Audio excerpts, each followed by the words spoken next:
reach out and touch the sky. In the city of angels, feels like I'm coming home. With my head up in the clouds, I am searching for something, and I'm still hoping. 'Cause I wanna be in, not out, wanna make this all count. Yes, I wanna go crazy now, gonna make this all count. Feeling like a rock star, 'cause tonight I'm getting out of line and it's alright. Feeling like feeling like just as cool as John Wayne in his movies. Feeling like I'm James Dean and I know it. Feeling like feeling like a rock star. Feeling like a rock star. Feeling like a rock star. Feeling like a rock star.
But it's not that easy. You're complicating things for me. No, it's not that easy. Maybe just a little time can heal me, but it doesn't feel the way. What are you doing to me? Why'd you break my heart? Left me in the dark, dark. Why'd you have to go? I don't wanna feel this way. Though I'm broken, I'm still hoping I could be with you. I'm still breathing, it's not easy. I'm just a fool for you.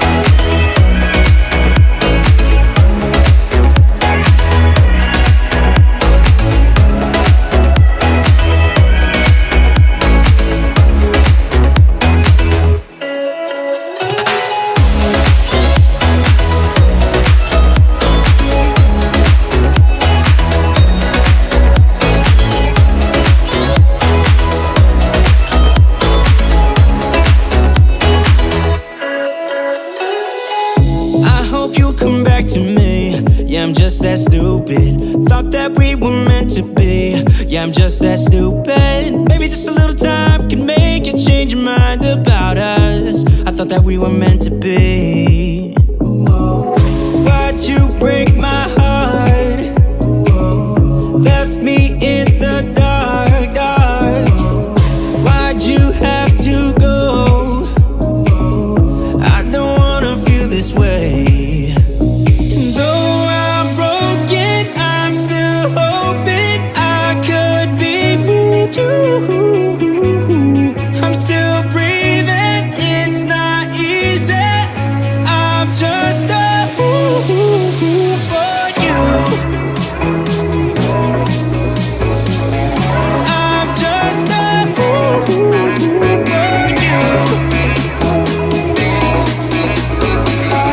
I'm just a fool for you. For you.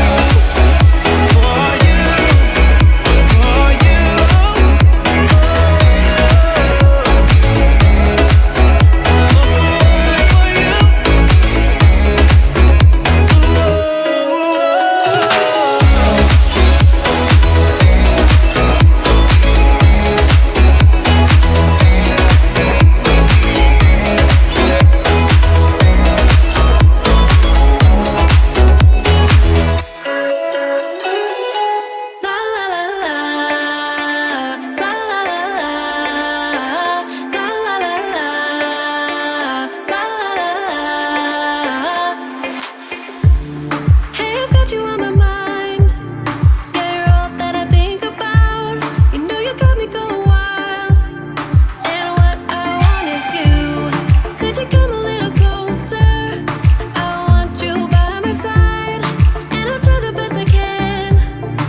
Welcome to Sean Art Studios.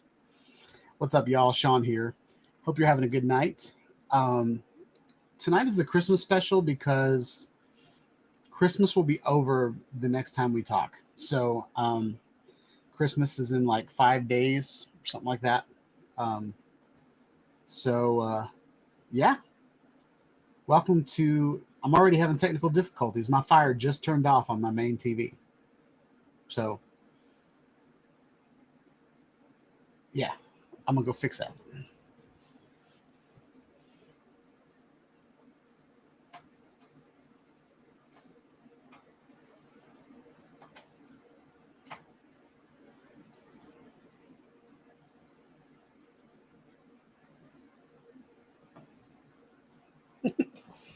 I always hate these screensavers that you turn on with the mouse, because as soon as, like, I've got kind of a shaky hand, so as soon as I let go of that mouse, I budge it and mess it up. But for some reason, the regular screensaver kicked on. So if that happens in about an hour or so, it happens, and we're just going to go with it. But hope everybody's having a good holiday. I want to answer a couple questions that happened in the chat while the countdown was going on. Well, let's go through and do roll call. By the way, there is an invite link on the club. It's pinned to the very top. If you want to join tonight's show, I put the guest link up. It's I call it the Christmas special, but I mean it's basically just the live stream before Christmas and all through the house. Not a person was alone, not even with their drum. So I want to go through here. 12 Blades was the first to arrive. Mr. Steven Drones got here before Eat More Possum and was pretty proud about it. He was an hour early. Then next we have One Vision Aerial is in the house. Who else we got? Oh, they were talking about how cold it is. It's too cold to fly. Last week, Bob had a great idea to fly on Christmas Day and then share your videos to the club. But I believe it's supposed to be like negative 20 degrees here in Nashville, maybe anywhere between negative 15 to negative 20 degrees, because the wind is going to be so strong and it's going to be cold. So the wind chill is going to be nuts. So if that is the case, for one, it's going to be too windy to fly, and it's going to be too cold for me to sit out there for a half hour. So that might not happen. It's not going to happen until Thursday, so I might get a flight in tomorrow and then just post that. I need to find some place that has Christmas decorations that I can fly near, because I'm just around a bunch of airports. So the pretty places in Smyrna are too close to the airport to fly next to. So I'm going to have to go to Murfreesboro or something. So Steven Drones, Eat More Possum showed up at 6:04. Usurped again, talking about getting his twitchy timeout finger ready for Steve and Drones. So right after I saw that, I gave Steven Drones the power to timeout. But Steve, I'm going to go ahead and tell you that if you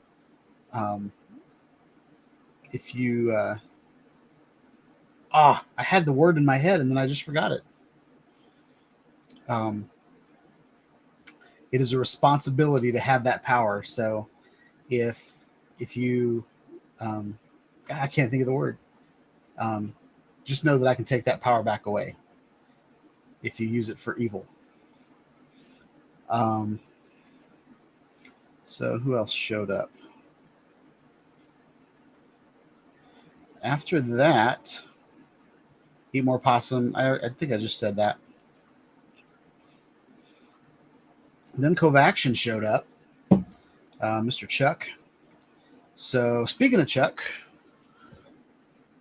I got this in the mail this week, maybe last week. This is my UAV pilot with the Covaction icon on the front. Then on the back, this is his logo. And there is a QR code. So if you want to subscribe to his channel and find out all about him, hold your phone up to the screen and scan that QR code. All right. So thank you so much, Chuck, for the shirt.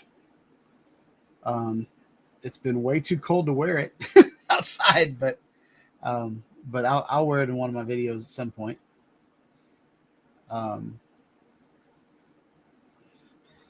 So Chuck's thinking about what he can do for the project video, which is Project Decay.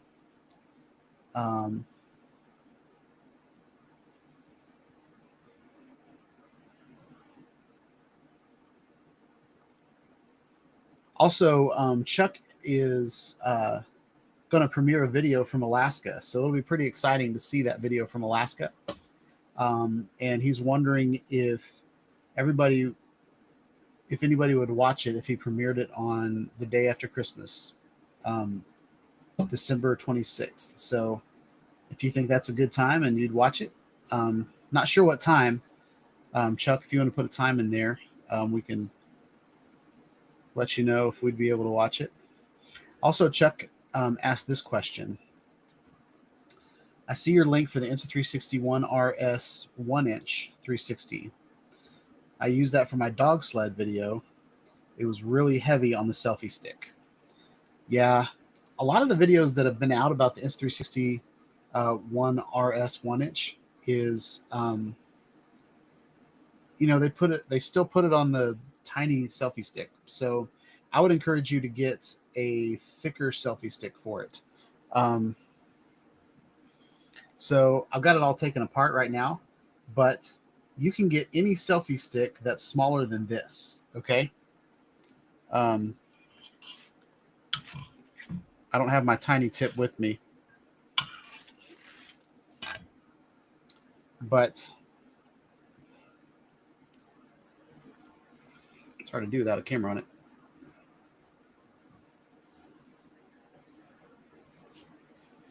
So this is how big the tip is on kind of the smaller selfie sticks. But if you see,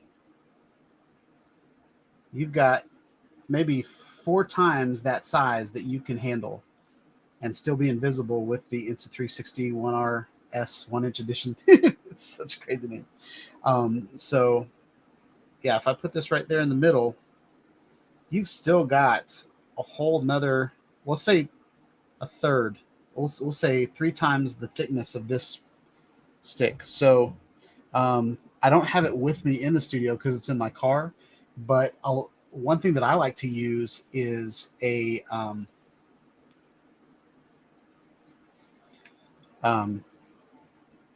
like a boom pole for a boom mic.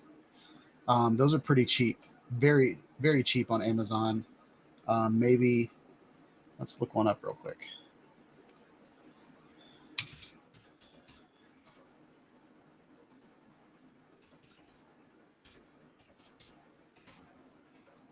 I think I got mine from Neewer.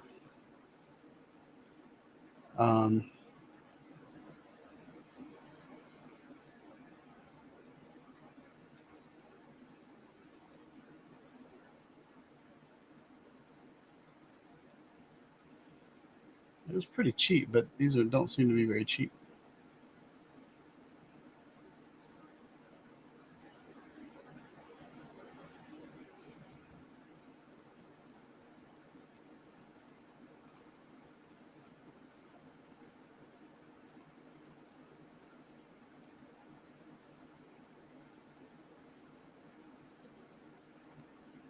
That's a good one.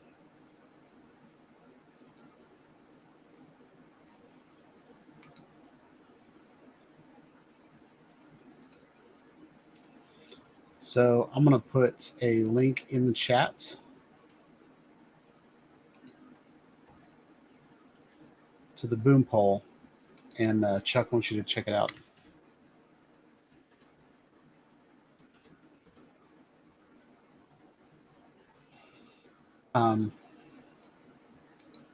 That's what I would suggest. And I can put it up on screen.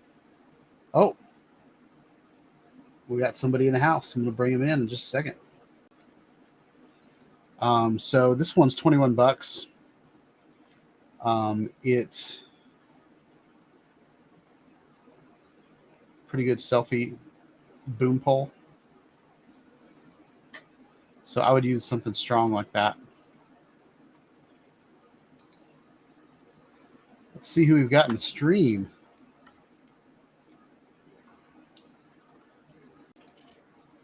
There he is. Oh, What's up, man? how much, This Sean? is the first time you've been on my stream. I've been on a stream with you before, but Yeah, how's my audio? I'm using my wife's you buds. sound good to me. You look taller than me. I don't know. It must be the glasses. I don't usually wear them. So what's going on? Not much. You're talking about this thing. Yep. This son of a gun is just heavy. That's all. So I use the carbon fiber stick that Insta sells. It's like the 9-footer. And Okay. with this thing, you can't extend it very far. I use like the meaty section. I don't know, the first 3 feet. Yeah. And I was trying to get my stuff set up, so I missed a lot. We probably repeating what you already talked about, Sean. Oh, sure. Let's try to get my So camera going. I put a link in the chat. But it's to this pole right here, $21. I have a newer, I don't know how to say that name. It's Neewer. And I'll be it's close. what it is it's a boom pole for a boom mic. Some of them are like $100, some of them are $50, but the one I bought, it extends just as far as the Insta360, like 3 meter stick, but the whole thing is thick. It's not as thin, and all you need is you really just need to be smaller than this, the top part of the 360. And so right. yeah, so those Right. boom poles are really, really strong. Because I tried even I think it was the Insta360 1X, like the original, on the end of that 9 meter, or sorry, the 3 meter stick. About 10 feet, about 9 feet. It's like 9 feet, yeah. And so it was so heavy that it bent. It's going. Yeah, it like bowed, and you really couldn't walk with it. I did a video that it was like because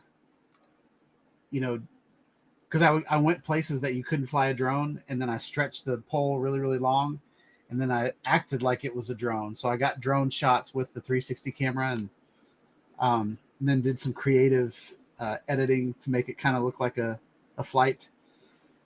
But yeah, so that, pretty good. and what's cool about this pole is the bottom has a 1/4-20 on it, so you can screw it into a tripod and then have the pole sticking way up. So I've done some crazy things with it. I've tried that with the DJI one that comes with the Action 3 creator kit. Yeah. Do not try to use the 1/4-20 on this thing and extend further. The bottom will come out. Yeah, that's Just an important safety tip. This is not really well constructed, but Yeah. it's super handy, and it's not good for this monster. It's Yeah. just too heavy.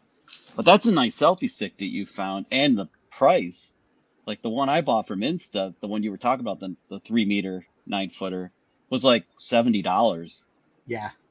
And it works great with the like the 1X2 and the 1X3, and even like I put the Pocket 2 on the end of it. But that's another story why the Pocket 2 ended up on the end instead of this thing. Unless you want to hear about it, was at Stonehenge. Yeah. This thing powered itself up because the button's on the side, and it was in my backpack, and it turned itself on and killed itself. So when I took it out of my bag to use it at Stonehenge, it was dead. And I was like, that stinks. "Damn you, 360!" So I had to put the Pocket 2 on the end of the stick, and it just didn't work as well because this would have been perfect for that. What are you gonna Yeah. do? Oh yeah, put it right in the middle. And then Well, can- you can't get that close. You're it's fenced not? off. You can't get very close. But Oh really? really, I didn't and know a that. couple of guys I think a couple of guys flew it right after the Queen passed. Like, the guards were away, so the mice, cats away, the mice will play. So Yeah. there were no guards. So some guys got some shots of Stonehenge, which is normally not possible. Like when I went, not possible. Not without getting arrested anyway. Yeah. So, yeah, So, it's just a bummer. is that a national park? Is that why? It's right near, what do the Brits call it? There's like a naval base nearby or something. Oh, okay. So you just can't, they'll shoot you down. In Britain, they'll shoot you down. Oh gosh. It's like they don't screw around. So I wasn't about to send the Mavic 3 to its death mission like at Stonehenge. Yeah. And then I could just see it. They shoot me down. I hit Stonehenge and like take a chip out of a block, and I'm like gonna get sued for like $1 billion or something.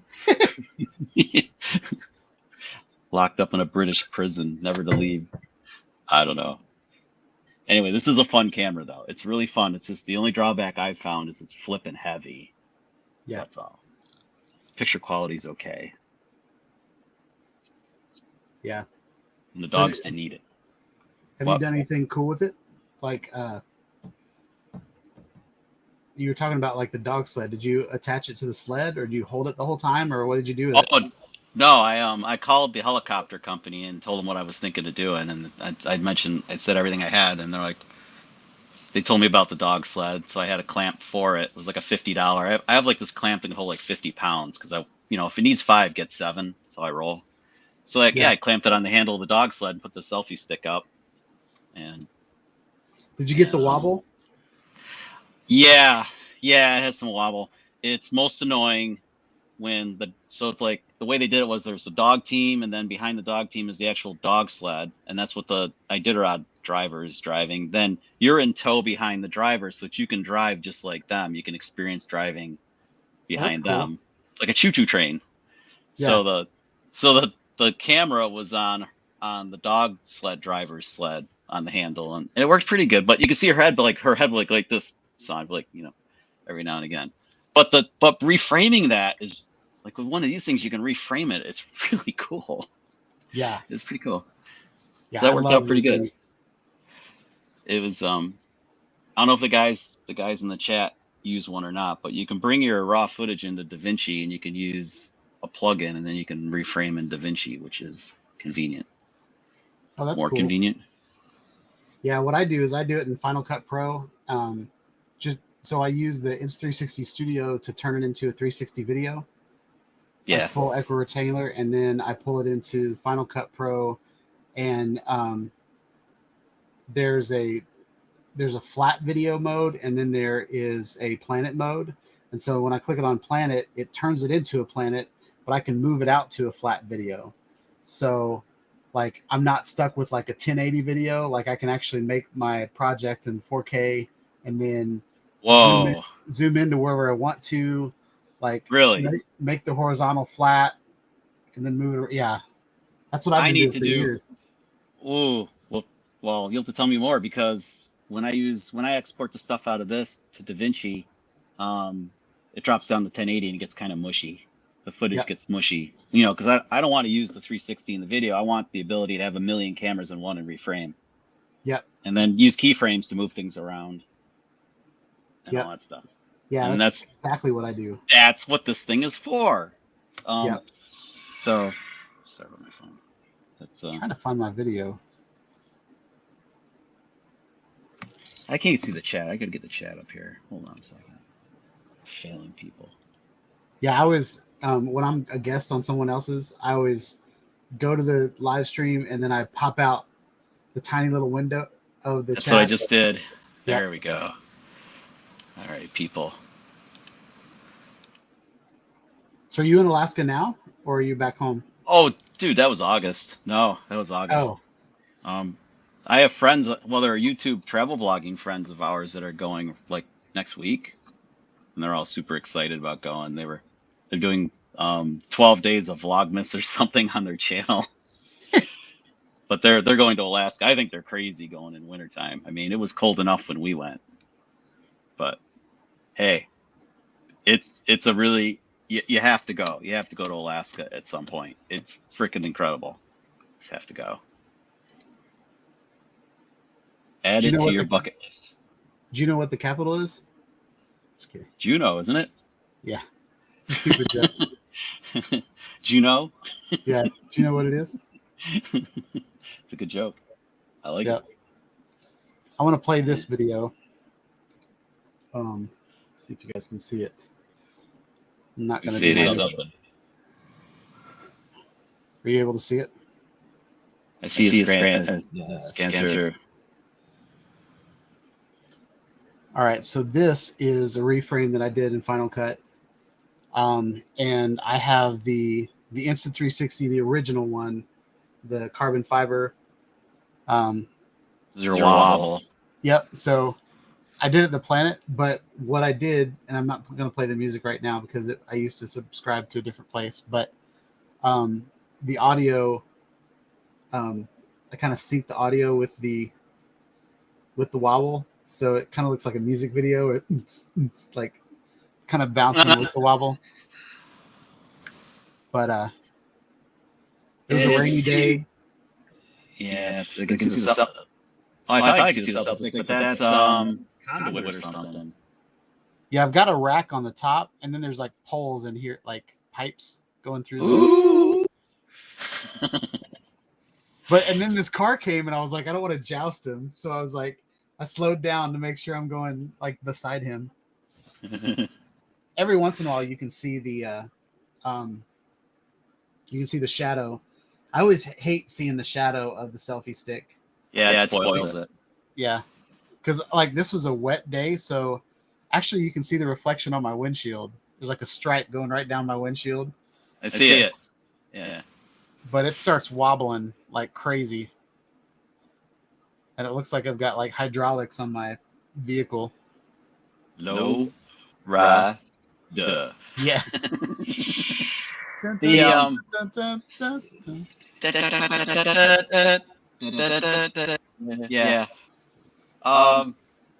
you found a better selfie stick, though, I have something like that too. Because anytime I try these projects, it doesn't work out well.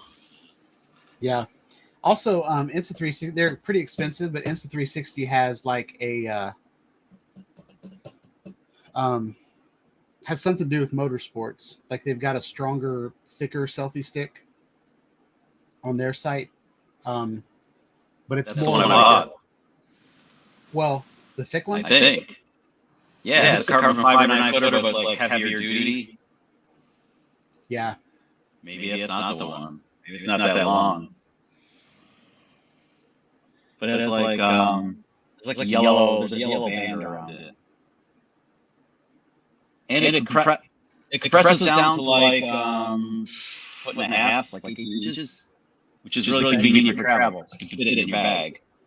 Oh yeah, the one I just showed you probably isn't the best for travel. Well, that's what I was wondering. That's the drawback. That would be a little stiffer. Yeah, but I have like a. I've got two things. I've got a tripod where one of the legs comes out as a monopod, and so it's an aluminum.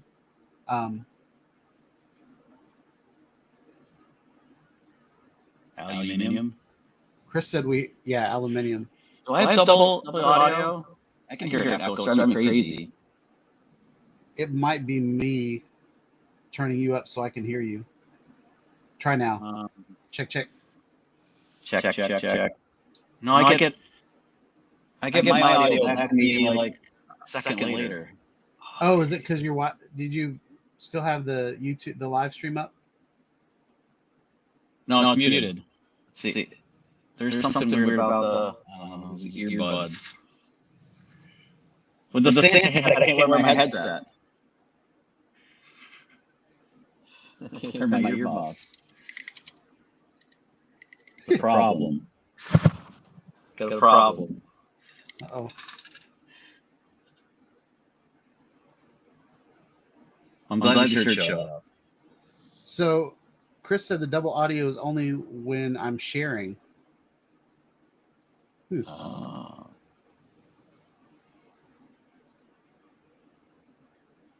right, well, I'm gonna stop sharing. Y'all have seen enough of that video.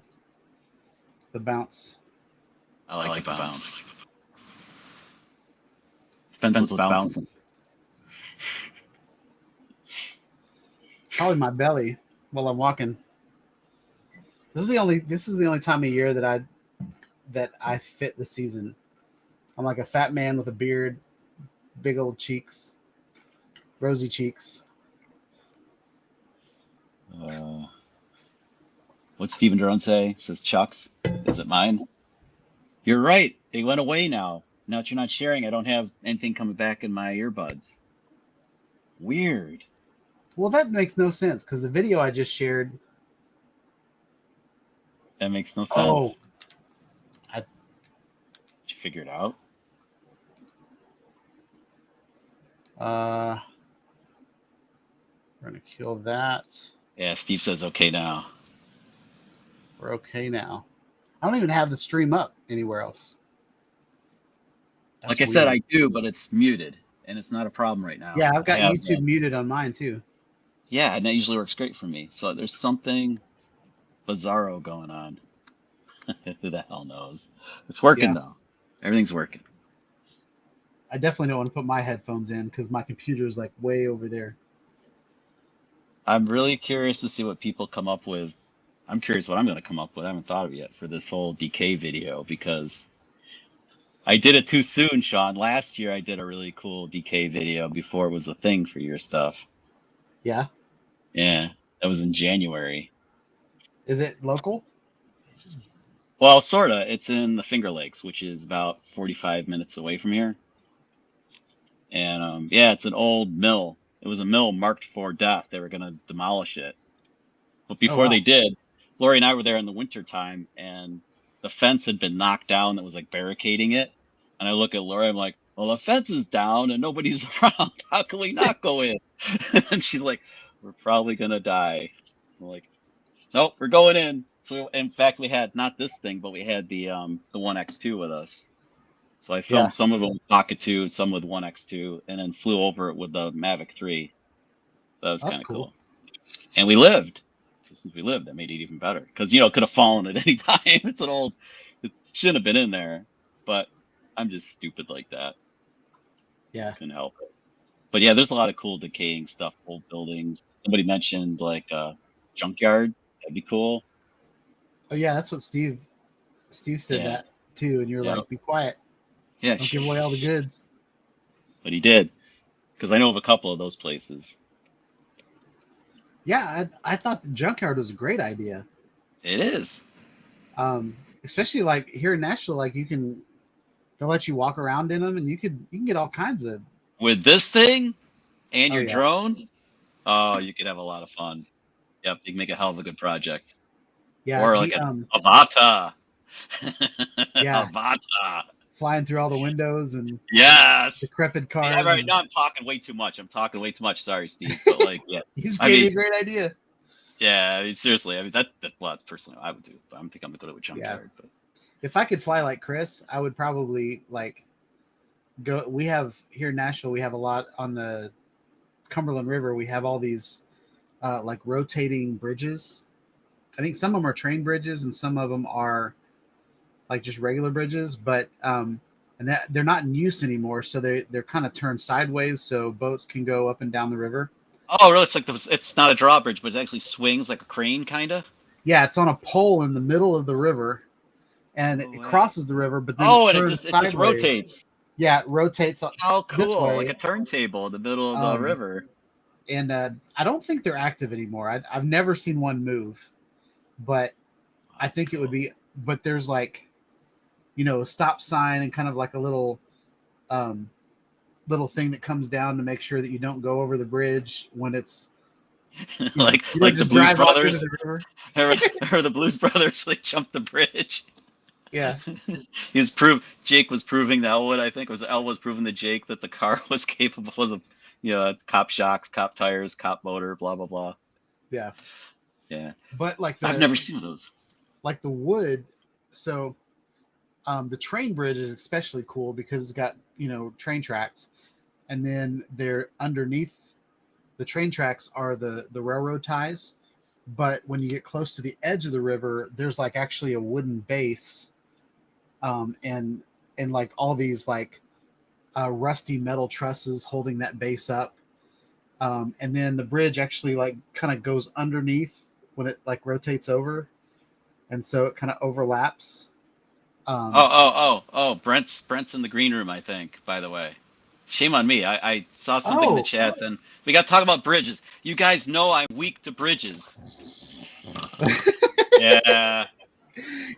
I've got too many things open. You were like under the scroll. Yeah. Under the fold. Sorry, man. Just go like this. Yeah. How's it going? Okie dokie. Can you hear me? Yep. Yeah. Couldn't find my Santa hat, so this will do. Yeah, I'm kind of regretting the Santa them. hat because I'm burning up. Yeah, me too. And now I'm gonna have Santa hat hair, so it's got to stay on. Yeah, I'm not taking it off. There's no turning back now. See, Sean, we're like in it.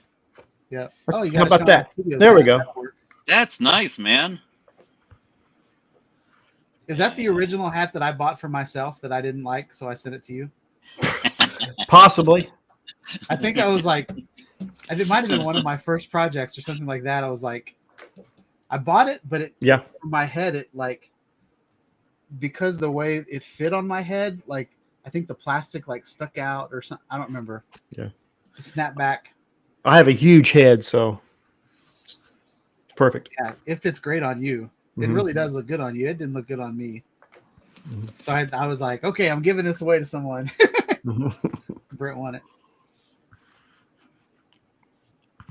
I have a video, Nice video by the way, from you today, Brent.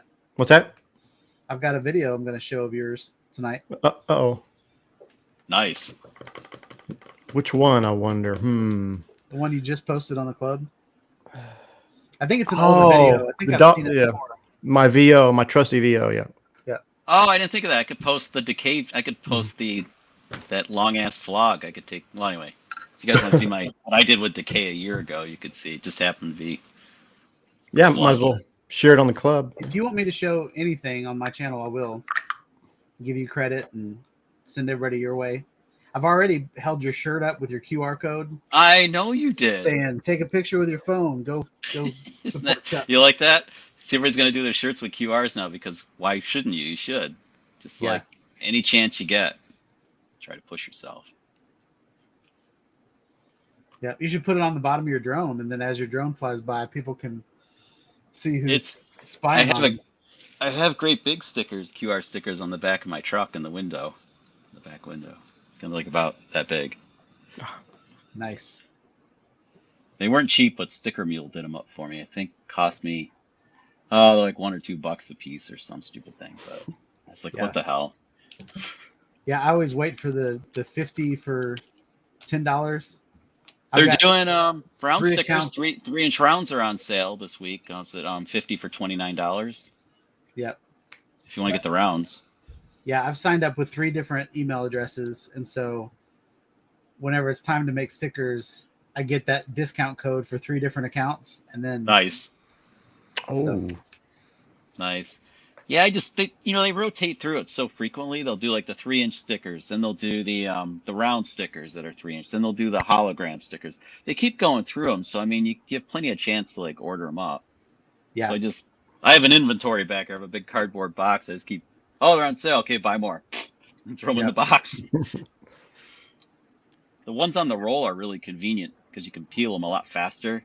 So when you're doing the stuff like I do where I stick them on stop signs, backs and stuff, you don't want to be messing around trying to peel them like the ones that are die cut. So the ones on the roll, it's like, shh, all right, I'm out of here. Did it stick to Stonehenge? Yeah. No. No. You can't get close to Stonehenge, man. Yeah. That's all. You can figure out how to do it with your drone and then like stamp it to the top. So whenever anybody takes like an aerial photo of Stonehenge. Yeah, I think Ken Heron did that on a water tower or something. Yeah, and then Dono did one too. Dono did a stick. Oh yeah, right. That was cool. Yeah. How do you press it down with your drone? You just keep like smacking it with your drone. I would think you'd have to put like a foam dot on the front of the drone with just enough stick to hold the sticker on it. Get up there and just boop, and kiss it. Probably have to kiss it. Whatever he did, it worked. I mean, as an engineer, I could think of a way that would work, but I don't know if like I'd want to use Avata. I think Avata would be best suited for that task because you can bounce around and survive. Just make sure the battery is clipped in the back well with that little. They have a few accessory battery holders now because that's Avata's weakness. The battery comes out. Does it really? Your day. Are Yeah, when you crash it, the battery can actually come unlatched. It's crazy. It doesn't. You hold the drone and you think there's no way this battery's coming out. And I witnessed it a few times. Lori smacked into a swing set pole. Thank you, Chris. Kidding, he didn't hold a gun to our head, but yeah, Lori hit the swing set pole and bong, and the drone goes down. The battery goes flying and blow the dust off both. Put it back together and it was fine. Thing's tough. That's why you don't crash it. You're not supposed to crash the it. The Avata can take a licking and keep on ticking like a Timex. That thing is unbelievable. It's not like the other FPV drone from DJI that's fragile. Yeah. This thing's tough. This thing's tough. It's slow, but it's tough. Yep. I'm eager to crash this one, but I haven't even flown it yet. Oh, is that the one? The picture you posted of like virgin birth or something? Yeah. The unfocusable. There we go. Unfocusable. What camera are you gonna run on it? The SMO 4K, the one that Jim's droning just loves to death. Okay. Not really though. Yeah. Sarcasm. I keep looking on eBay for the SMO 360. That's what that's how much? Yeah. Pyro Drone has it on clearance, but it's not much of a discount. It's like 280 maybe. Okay.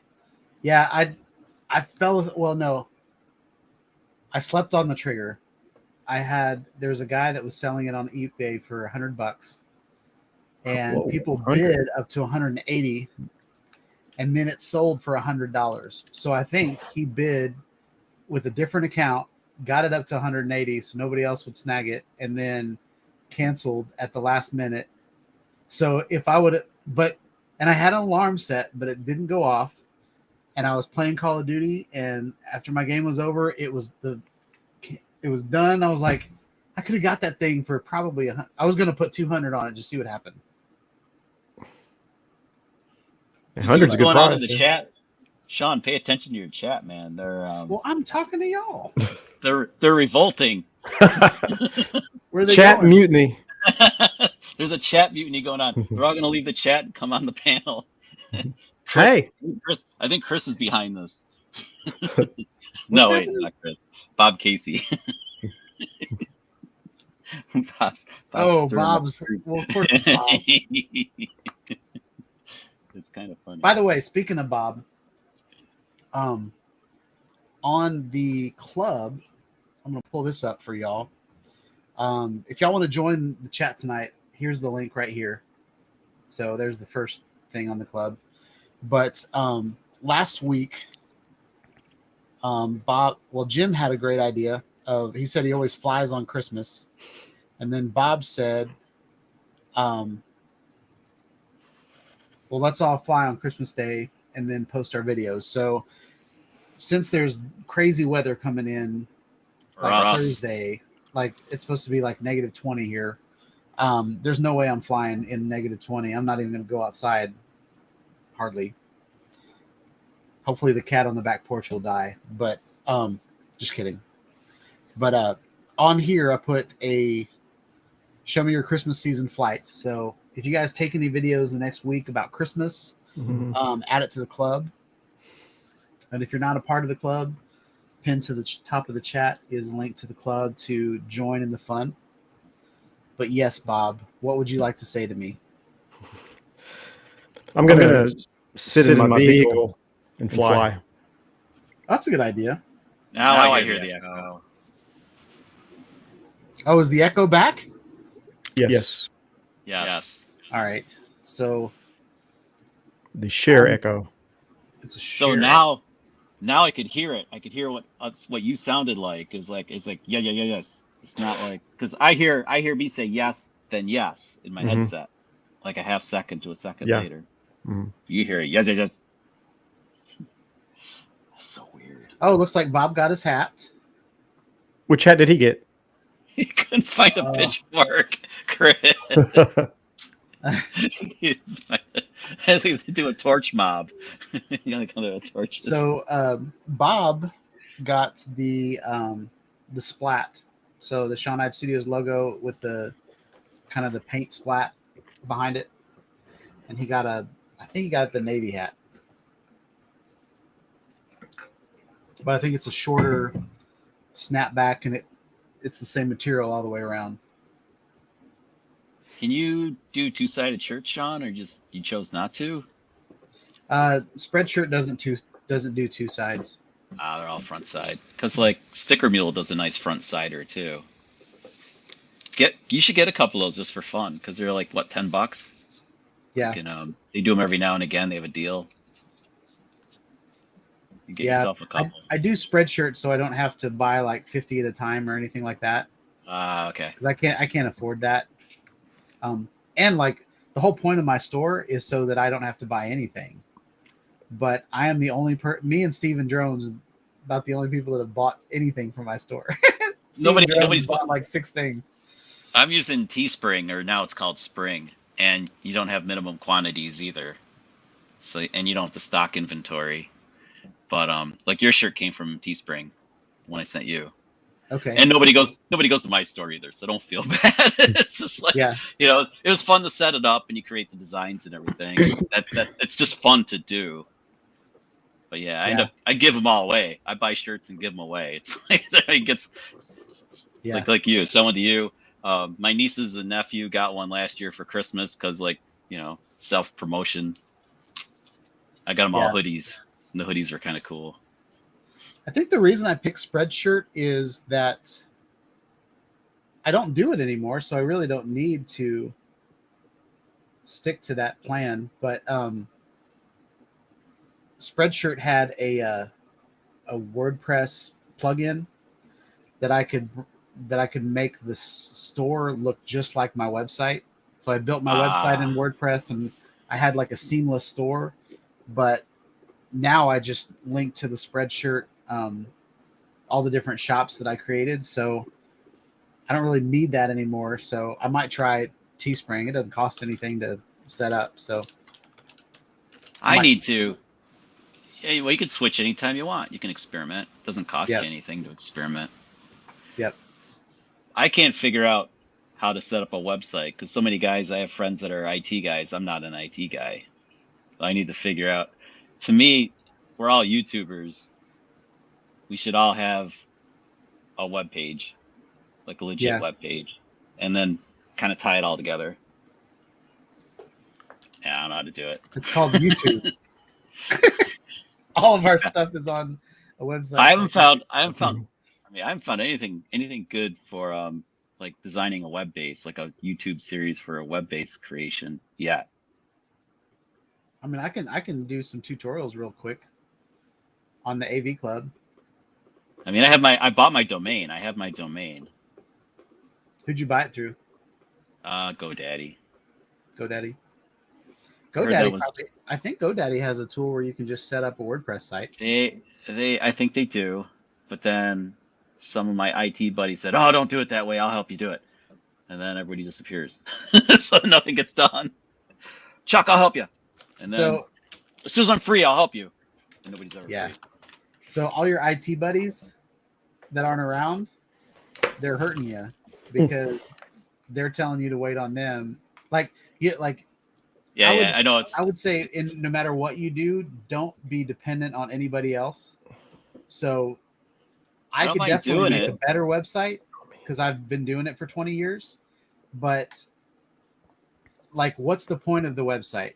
You want to put pictures, you want to put videos, you want to put contact on there. Like, it's just basically an interactive brochure.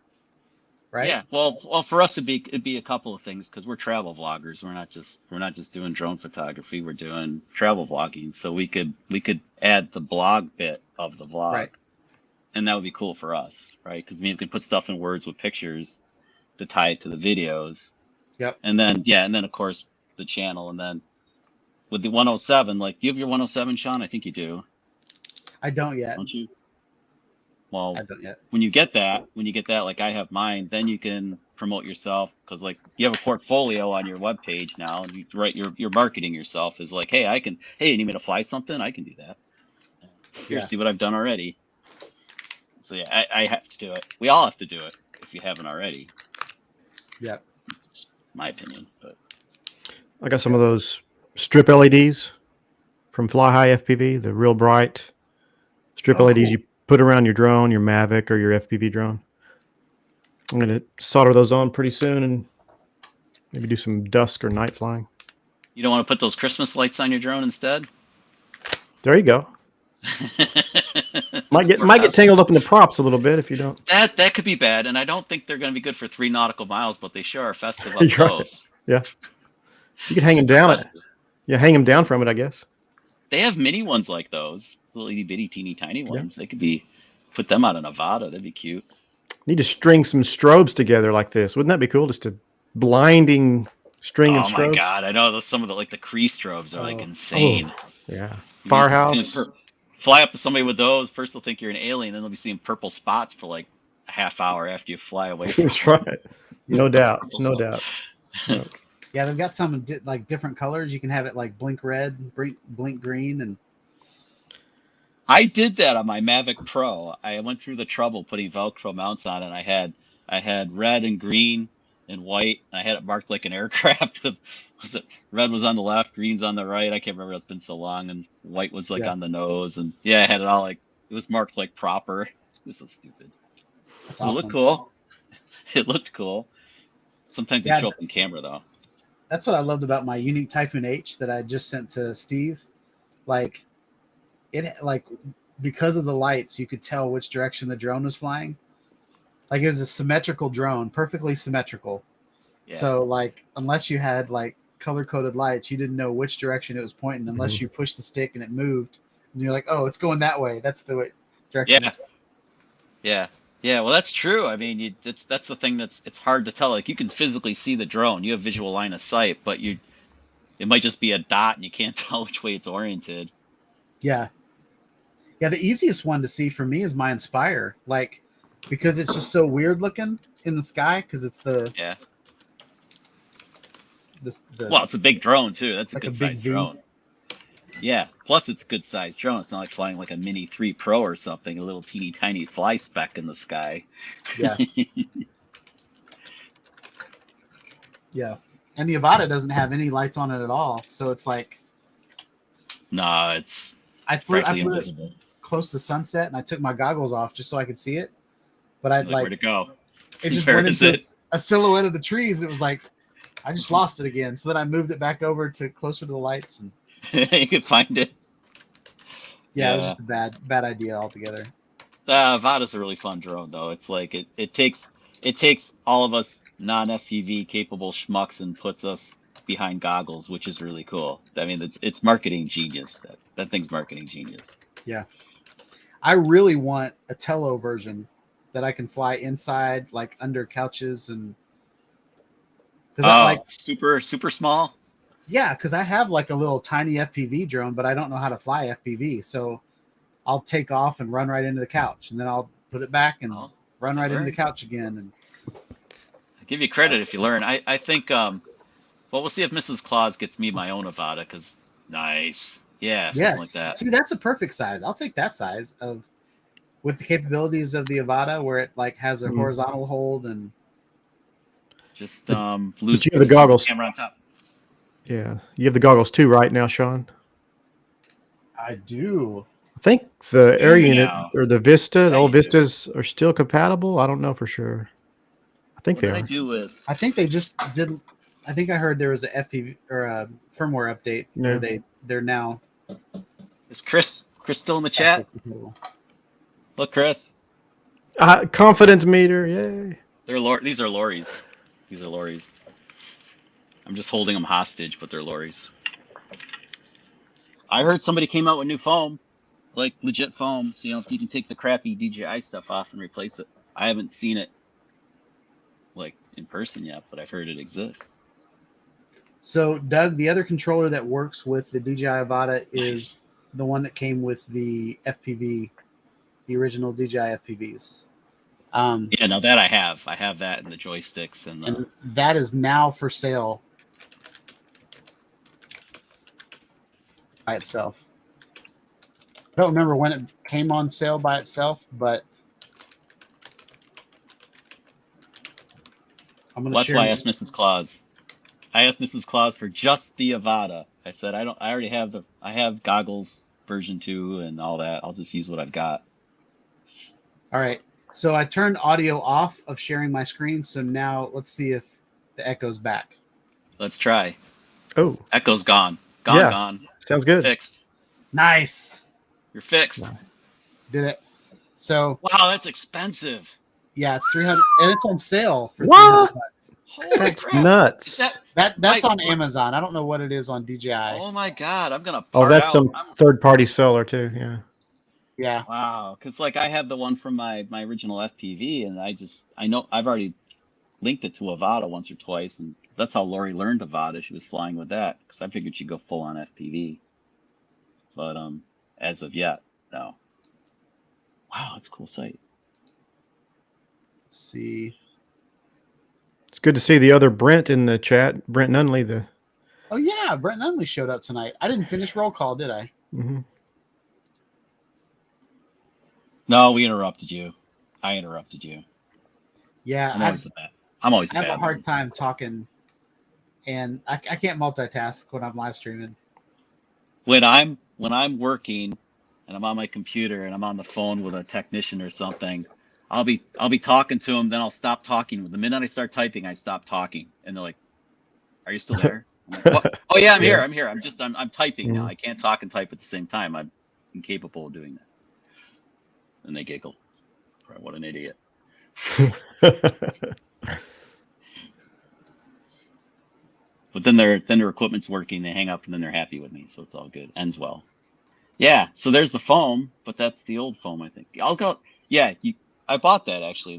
All the parts for Avata. You can get all the stuff. You can get the cage and the all that crap. Yeah, I almost have a complete set. The only thing I'm missing now is the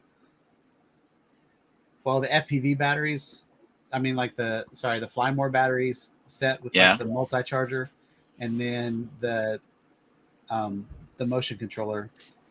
But I'm not gonna pay full price for the motion controller, so I'm just waiting to find a cheap one on eBay, because I think the motion controller's been out for what, 2 years, year and a half? Because it came out with the FPV drone. Yeah, March 2020, right? Yeah. Yeah, so I actually bought that stupid thing, and then I tried it once with FPV, and I hated it, and put it back in the box. But now, if I get an Avata, it's perfect. I already have the motion controller. You should totally get the batteries, though, Sean. If you don't, like, I have 4 batteries for Lori's now, and she goes through all 4. She'll just keep flying and flying and flying. She'll burn up all 4. It's only $200 on DJI site. Yeah, that's better. So I'd definitely get it there. For sure. And it's got free shipping on it. So I don't know if that's just for me or if that's everybody. Probably everybody. Well, it's expensive enough. I think you get free shipping when you break through at $100 or $150 or something. Get free shipping. I don't know where the breaking point is. Yeah. And it ships in 16 business days, so you'll get it before Valentine's Day. You'll have Chris Hope's in the house. What's up, Chris? Hey, Chris.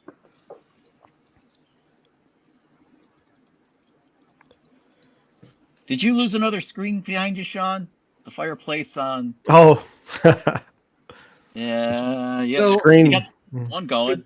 It's an app Fire's screen. going. So the Fire is an app screensaver, and then my screensaver on my MacBook took over. So this one is my Mac Mini, and this one is my MacBook. Because when I put both screens on my Mac Mini, this screen was just black, and so I just spent $2.99 for a screensaver Fire, and so I just went over to this one and went to the App Store and downloaded it again, and so One moment. Hey. We've seen his nice side now. See, Sean, we see your nice side. Oh yeah. Yeah. That sounds sexist, though. Your backside, your nice side. Hey, That's what the ladies say. I'll make money with whatever side works. Maybe. Dude, that battery's bigger than your drone. Jeez, look at the size of that thing. Man, What kind of 6S. battery do you use? That's a 6S for the Oh, Get man, for C look at Mark V. They're huge, man. I didn't realize they were that big. that. How many? Even Yeah. on even on a Yeah, 5-inch, it's massive. How long will that thing fly? How long will that 5-incher fly? I don't know. We'll find out. I haven't flown it yet, so Oh. we will find out. All right, that's right. You're right. That's the Virgin. You haven't popped its cherry yet. That's right. That's right. All right. Yeah, my Bumblebee will fly. I don't remember how long it'll fly, but you can switch it from 4S to 6S batteries. So it's got like it'll allow 6S batteries, but but whenever I started joining some weird live streams whenever I was trying to get into FPV, and so we spent like a half hour talking about batteries, and they were trying to tell me to do 4S instead of 6S. It'll fly slower. Yeah. But now that I have the Avata, I have no need to go backwards and learn how to. Are you selling the Bumblebee? I am. I don't know how much. I saw you sent me a message and then you took it back. Did I take it back? Huh? Change your mind? No. You didn't change your mind? No. It came up on a notification on my phone, and then when I went back to find out where you had sent it to me, I couldn't find it. So Yeah. I thought you were thought you took it back. Chris is asking how much for the Bumblebee. Well, do you want it, Brent? Because I'll give you first dibs. No, I was just thinking about for a friend, maybe. I'm not sure. Usually I Chris says bidding war. we need to sell my goggles and your Bumblebee together. Yeah. To a beginner. That'd be good for a beginner. Yep. Because I'll have to Chris? sell the DJI remote with it. But This even matches. oh yeah, that one will go with it. Match the Bumblebee. All right. These are version 1 goggles. These are those my are new ones? audience. Yeah. So There you go. this is the Bumblebee. It's got a 6S on it. Probably the same battery you were holding up. Oh, it does have a 6S. Okay. Yeah, it looks about the same size. Yep. But I can fly it sideways, so it's not huge. But I've made so many mistakes with this. Like, I haven't crashed it. Like, the only thing that ever happened was it hit the ground and kind of bounced and then landed again. But if you guys remember the session, the original GoPro session, the 5, well, the 4 was the original, but I had the 5 on there, and the 5 had this tiny little skeleton cage. It was like this tiny little piece of plastic that just kind of went around the edge of it. And so when I hit the ground, that one little piece snapped and my session went over. So I bought this like diving case for it. So there's no way it's going to fall out of that thing. And then this little, where's it at? Yeah, Oh, it was the either Molex pins? this cable or this one. Probably this one. I didn't have it tied down, so when I landed, it went down in. Oh, got chopped up. The blades and just ripped the lead right off of the end of it, and I was like, so that has the air unit in it, I guess. The full this air has unit. the original air unit. Well, no, the second one, because the one that just came out is the third. The one with the SD card, right? Because it's got 2 antennas. I think Yeah. And it's got, I think it's a 720 feed to the goggles, but it records in 1080. Still looks amazing in the goggles, but yeah, it's like, I mean, it looks brand new. I think I flew it like 5 times, maybe. And I think I got like a 10-minute flight out of it, or 6 or 10. I can't remember. Look at the build up, Sean. You're building it up, and I think Chris is salivating in the chat. He's like, "Come on, Oh yeah. how much?" Well, He says he's a friend, so free. He's thinking free. You know, Christmas is coming. You know, all right. cheer. This is what I'm going to do. I'm going to go into iFlight, and I'm going to look up how much I paid for it. I'm going to cut that in half. I think that's fair. Yeah, that's good. That seems, that's typical for tech. I think is that. Yeah. Mhm. I mean, 50%, you're doing okay. Like it's practically new, Mhm. but it's about what did you say, Brent? 2 years old? 2.5? Yeah, It's like I paid almost 500 for these, and I can't yet sell them for 270. They've been sitting on eBay for a while.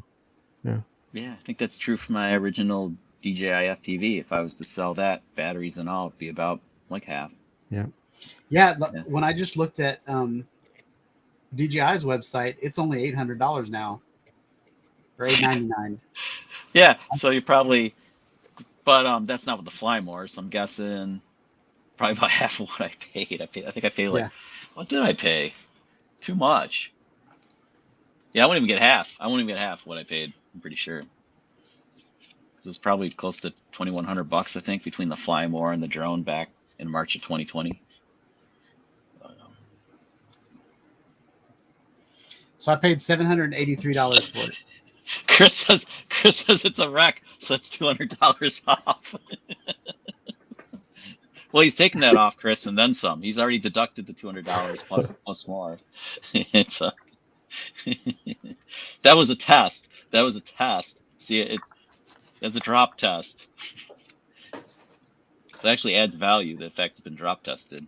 Yeah, the biggest drone depreciation I had was the Phantom 2 Vision Plus. I paid $1,200 new when it came out, and like 2 or 3 years later, I couldn't sell it for $150 because the Phantom 4 had come out by then, and what I took it apart and sold it each part individually and made $900 2 or 3 years later because the parts were worth more than the whole drone. There's a lot of work though, taking it apart and selling each one. Yeah. Yep. Yeah. But I bet it is. It's worth more, just like everything else in this world. It's worth more in pieces than it is as one whole thing. God, I remember when I bought the Mavic Pro. That was right when the Phantom 4 came out, and I was like, "Do I get the Mavic or do I get the Phantom?" And I'm like, wait a second, Shock. I'm talking to myself. I'm like, wait, what are you gonna do with this thing? You're gonna take it like on trips and stuff. It better be small and foldable. So that blew the Phantom right out the door. It's like, I'll go with portability. Quite a bit smaller. I still remember the dude with a. Sorry. Go ahead. No, I was gonna say I remember when I was at the airport with my brand new Mavic Pro, and there was a dude with a great big DJI backpack on because he had his Phantom in his backpack. That was his carry-on. His entire carry-on was a drone. I was like, dude, is that a Phantom 4? He's like, yeah. I was like, oh, I got my Mavic Pro right here in this little itty bitty tiny bag. He's like, nice. Yeah, the Phantom 3 standard was my first drone after the Parrot AR drone, which is kind of the toy with plastic gears and stuff. But the Phantom 3 was like my first real drone, and that thing was so big compared to the DJI. The advanced? Did you have the advanced? I don't think that was a thing. When I got mine, then they came out with after that they came out with the Phantom 3 4K. And I'm not sure what the advanced was back then. Cause I bought a Phantom 3 refurbished, just a standard. Yeah. Because I almost lost my Mavic Pro and I got scared, so I said I better learn how to fly on a Phantom instead. So I found this $300 refurbished Phantom 3 standard. And just like you said, I mean, I already started with a Mavic Pro, which is a teeny tiny little thing, and I've got this monstrosity Phantom 3, and I flew it like 5 times. No, it's got to go.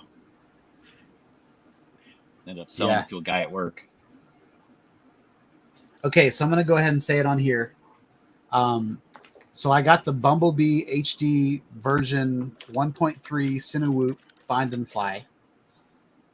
It's takes 6S, but you can also change it to 4S in beta flight, I believe. It's got the GoPro, the TPU GoPro fingers to put whatever GoPro you want on it. It also has the DJI remote controller that's in mode 2. And that's the original controller. It looks like the Phantom controller, but it's black. And then I'll send the batteries, but I don't know if the batteries still work. But I'll send everything I have. I spent $780 on it, and so I'll cut that in half. So $370. Was that cut in half? $350 plus 20, $370 for that. And then I have I spent $196. So we'll just say 200 on the Cinebee 75 HD 2S or 3S Whoop Turtle version 2. And the receiver is FR Sky. And yeah, so I'll sell that for $100, and I can go get that and show that to you guys as well. So for $150, I'll sell that little drone with my FR Sky controller. And I think they all work with the DJI goggles. But I'm not selling any goggles. So let me get that real quick. Y'all talk to each other. Well, I'll talk amongst ourselves. All right. Wow. The Now, background noise went away. Did you I'm going notice? to keep Sean in the green room for 20 minutes. Can you? Can we lock him in there? I'd like to see Aw, you man. try. Oh, do or do not. There is no try. I say we do. Lock him up. Lock him up. Kidding. Kidding. I still have to test these two cameras and see which one. Well, we know which one's better, but I have to try the Osmo Action and the Osmo Action 3. I bought this fancy little stick to try them out. I haven't done it yet. All this crap I buy and I never test it in time. It's already been tested 1,000,000 times over on YouTube. Oh, your lights are getting dimmer. Oh, man. You get. Oh, that's better. Like one of them is. Yeah. Hmm. Yeah. There's always one that's dimmer, right? One in the crowd. It just uses a little button battery, so I can't imagine it lasting very long. Oh, LEDs don't suck down too much power, do they? Yeah, not really. Oh, yeah, the flash mode. Yeah. You change the speed. Hope nobody has a seizure in the chat. It's not funny. Maybe a little funny. He's back. Yep, I had to redistribute. So I Redistribute. found the remote. So that goes with the Bumblebee. This is the OG FPV. Oh, is that included in the price you quoted, or? Yep. Ooh. That's That's the remote I use. I really like it. And now I got to find the little drone I was talking about. You have to carry all that stuff around, though. That's where I get kind of like bummed out with the DJI FPV. It was carrying it around that made it hard between the goggles and the drone and the batteries. It took up a lot of backpack space.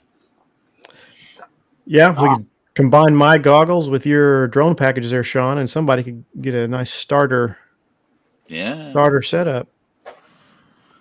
That'd be good. Oh, Chris, ain't that the truth? But it doesn't matter. The gear's, you buy the gear to use it. Can't worry about sharing it with everybody else with the reviews. Just use the stuff and have fun with it. That's what it's all about. So I think this is the Cinebee. I think. Look at that cute little thing. Do what? That's it. That'll be analog, right? No, this is it has the It's got a Vista in it. it's got a turtle, but I can't read that. It's so tiny.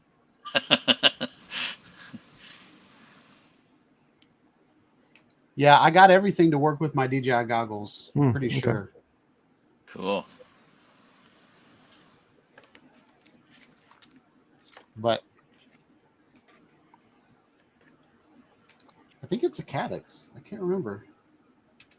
Yeah, Jim, my Zoom, my Mavic 2 Zoom, the gimbal was twitchy last time I flew it.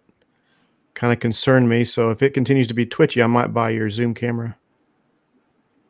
I have Hopefully. a Mavic 2 Pro that's just sitting here without an RC. Just saying. And a couple of batteries. Of course, the batteries aren't new. They're not as old as. Well, I had 2 Mavic 2 Pros for a while, and I sold the older one as a fly more with the older batteries and stuff. And I kept the second one because it works with my old smart controller that I haven't parted with, because that works with Mini too. But anyway, yeah, I have an extra Mavic 2 Pro, so I'm not flying it. Now that they added Waypoint 3 to the Mavic 3, I don't really need the Mavic 2 anymore because everything I did with the Mavic 2 Pro. Mm-hmm. If you want it, let me know, man. Just sitting around. She's just sitting around. That's a shame. Sad when the drone's not flying. Yeah, I'm worried about the Mavic 2 batteries not being made anymore. I've Are got they not? I don't think they don't. DJI doesn't sell them on their website, and they're getting a little hard to find and getting more expensive. I've got 6 that are pretty old, but they're still working fine. And mine might have been charged a bunch of times, and they were still like 90-something%. Yeah, mine too.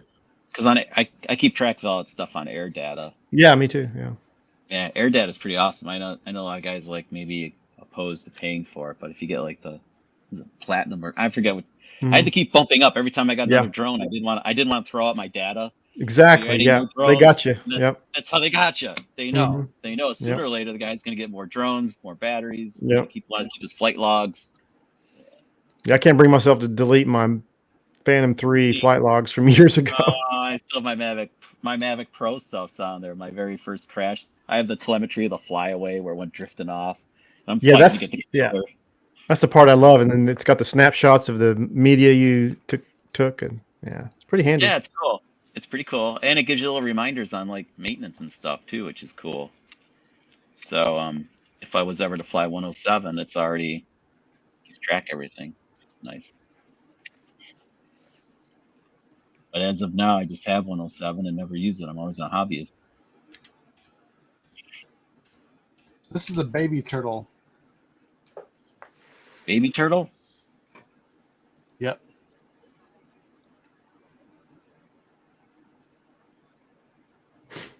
But I can't tell what it does. The Caddx baby turtle provides, so it's a 1080 drone, but it's tiny. So that's what that is.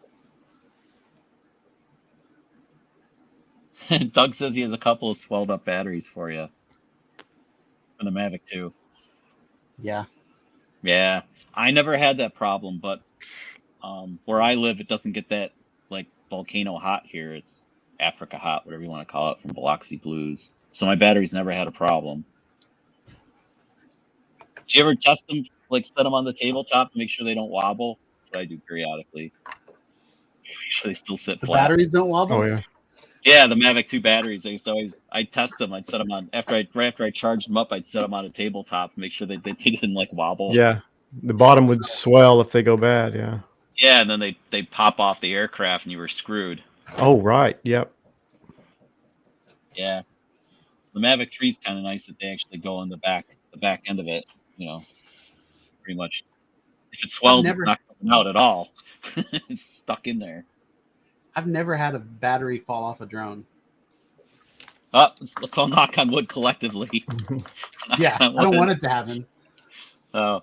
But like I've always done like that, kind of like what you said, Chuck. Like I've always tested things before I flew them. So, but it's never foolproof, Sean. You know that to be true. That Yeah. Yeah, but but yeah, at least you got a fighting chance, right? If you like kind of kick the tires and everything before you go and take off. Yeah, definitely. Yeah. Make sure the props aren't split, all that crazy stuff. Man, I carry so many props around. You guys carry lots of props around with you in your bag? Yeah, I I need to watch mine. Need to inspect mine. I don't do that often enough because I had a friend had his come off, and I think Chris Hope had a prop. Did you see his video where his Phantom fell into the lake? This is in the chat. I think, yeah. That's why I'm think so scared to fly over Chris, didn't you lose a prop? Is that what caused that? Oh man, yeah. And if it's not a hexacopter, you need all 4 of them, or you're screwed. Well, even Steve's hex still crashed, even though he lost something. Wait a second. Didn't the Matrix? Not Matrix. That's the movie. Matrice. Didn't the Matrice have like a limp home mode? Like if it lost a prop, it could kind of like controlled spin down or something. So is that the one? I don't know about the Matrice, but the H Plus that Steve has can fly home with 5 props. Mm-hmm. Right. Well, it's a hexacopter, so it can spare one. Yeah. Yeah, but the Matrice it's a hexacopter too, right? Is it not? No, it's a quad. It's a quad. It's a huge quad. The M600 isn't a Matrice. Is it a Matrice? No. Matrice is the four props on the original Matrice, right? Or even the newer Matrices are 4 props. I think Billy Kyle, I think he inadvertently tested it. Oh. I don't think he meant to. But like there's a controlled spin that comes down. Oh, it's the Matrice 600 is the hexacopter. Yeah. The DJI Matrice 600. But there is a quad Matrice as well. Yeah, I think this was the quad that Billy was flying. Billy gets to try all the cool stuff first, man. He's in tight with DJI, and they take care of him. That guy gets to fly everything first. The lucky guy. Yeah. Russ does pretty good too with the new stuff. Yeah, he's worked himself in with DJI pretty tight too. He's got a good partnership going. Me, I bitch about their stuff too much. They'll never give me anything. Because I'll be the first one to complain. I'll be an early adopter, and as an early adopter, you have to accept certain limitations and shortcomings of a product. And I just raise hell with them. Yeah. The thing that I always complain about is like there are people that get like beta models or prototypes or something like that, and they do full-on YouTube reviews about them, and then by the time everybody buys the product, like half of their review doesn't make sense anymore because they're all like, that they're trying to be like the first people to talk about it, so everybody watches their video, but then they're like, that can be fixed with a firmware update. Yeah. And then like by the time we buy it, that firmware update's already there, or like the software is not ready yet, but what are you doing then? Like, we've already seen pictures of it. Like, I don't know. I don't know. I hate that we're all, when you buy a new product, you're kind of a beta tester now to some extent. Sometimes alpha tester, depending on how early they release something. It feels like sometimes you feel like an alpha tester. It's crazy. Mavic 3 felt like an alpha product. I mean, it was like, what are you guys doing? You roll this thing out and like half the shit doesn't work. What are you doing? Yeah. You guys doing? And then the stuff that didn't work right. What are you doing? Yeah. Yeah, my Autel Pro, like it was crooked for like a couple weeks, and then they fixed it. But like there was you had to turn it on, calibrate. You had to calibrate everything before you took off. The Autel Evo 2 Pro. It had the 6K, or no, it had the 6K camera, but it was a 1-inch sensor. Beautiful 1-inch sensor, 6K, great camera. Yeah. But yeah, like was it always they had the tilt, they had the axis or the horizon tilt. Yeah, it had the horizon tilt, and the screen wouldn't work. So like, my first ever video on my YouTube channel with that drone was completely line of sight. Like I had no visual through the camera. I had the metadata, so I knew like how high I was, my altitude and all that, but I had no visual out of the camera. So I'm like, I'm at a ballpark, so there's like big poles and like, so I'm just like light poles. I'm like walking all around the parking lot trying to navigate. That makes it hard. Yeah, well, the Mavic 3 that I had, they didn't all do it, but mine had the horizon tilt. It had so many goofy things up with it. I was ready to send it back in the first 14 days, and then I just right before I was going to run out of time, a firmware update came to tease me. I'll keep it. And then the firmware update actually made some things worse. Like the GPS got slower. It's like, come on, I don't remember being this slow. That's like 10 minutes. Oh, it's crazy. But it's not anymore. It's actually a really good drone now. They fixed it all. But now you can get the Mavic 3 Classic, which probably should have come out first. Without the zoom, right? Yeah. Yeah, the zoom's nice. You don't really need it. That tele lens is cool, but you don't really need it. So Doug, But I checked out the link that you sent in.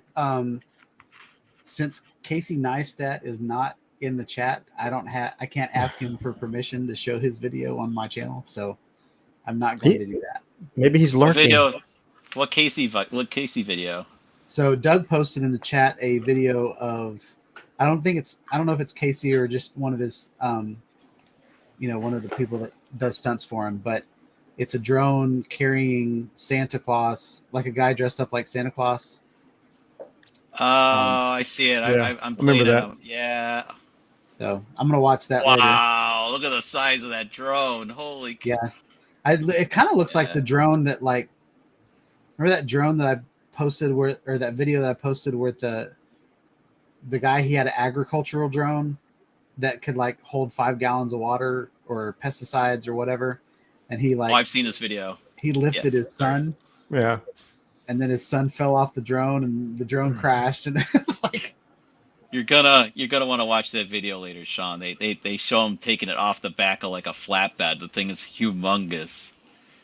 Nobody built a drone that can fly a human or carry a human. So we built our own.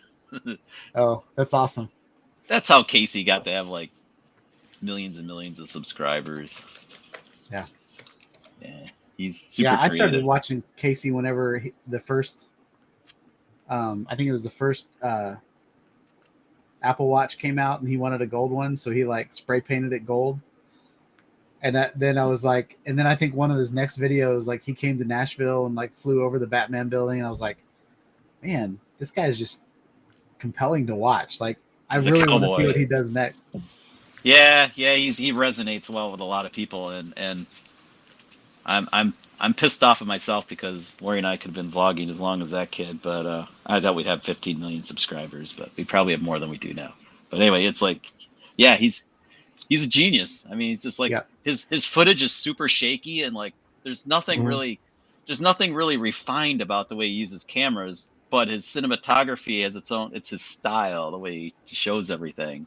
Yeah. So real life and in your face. I think that's the draw. Yeah.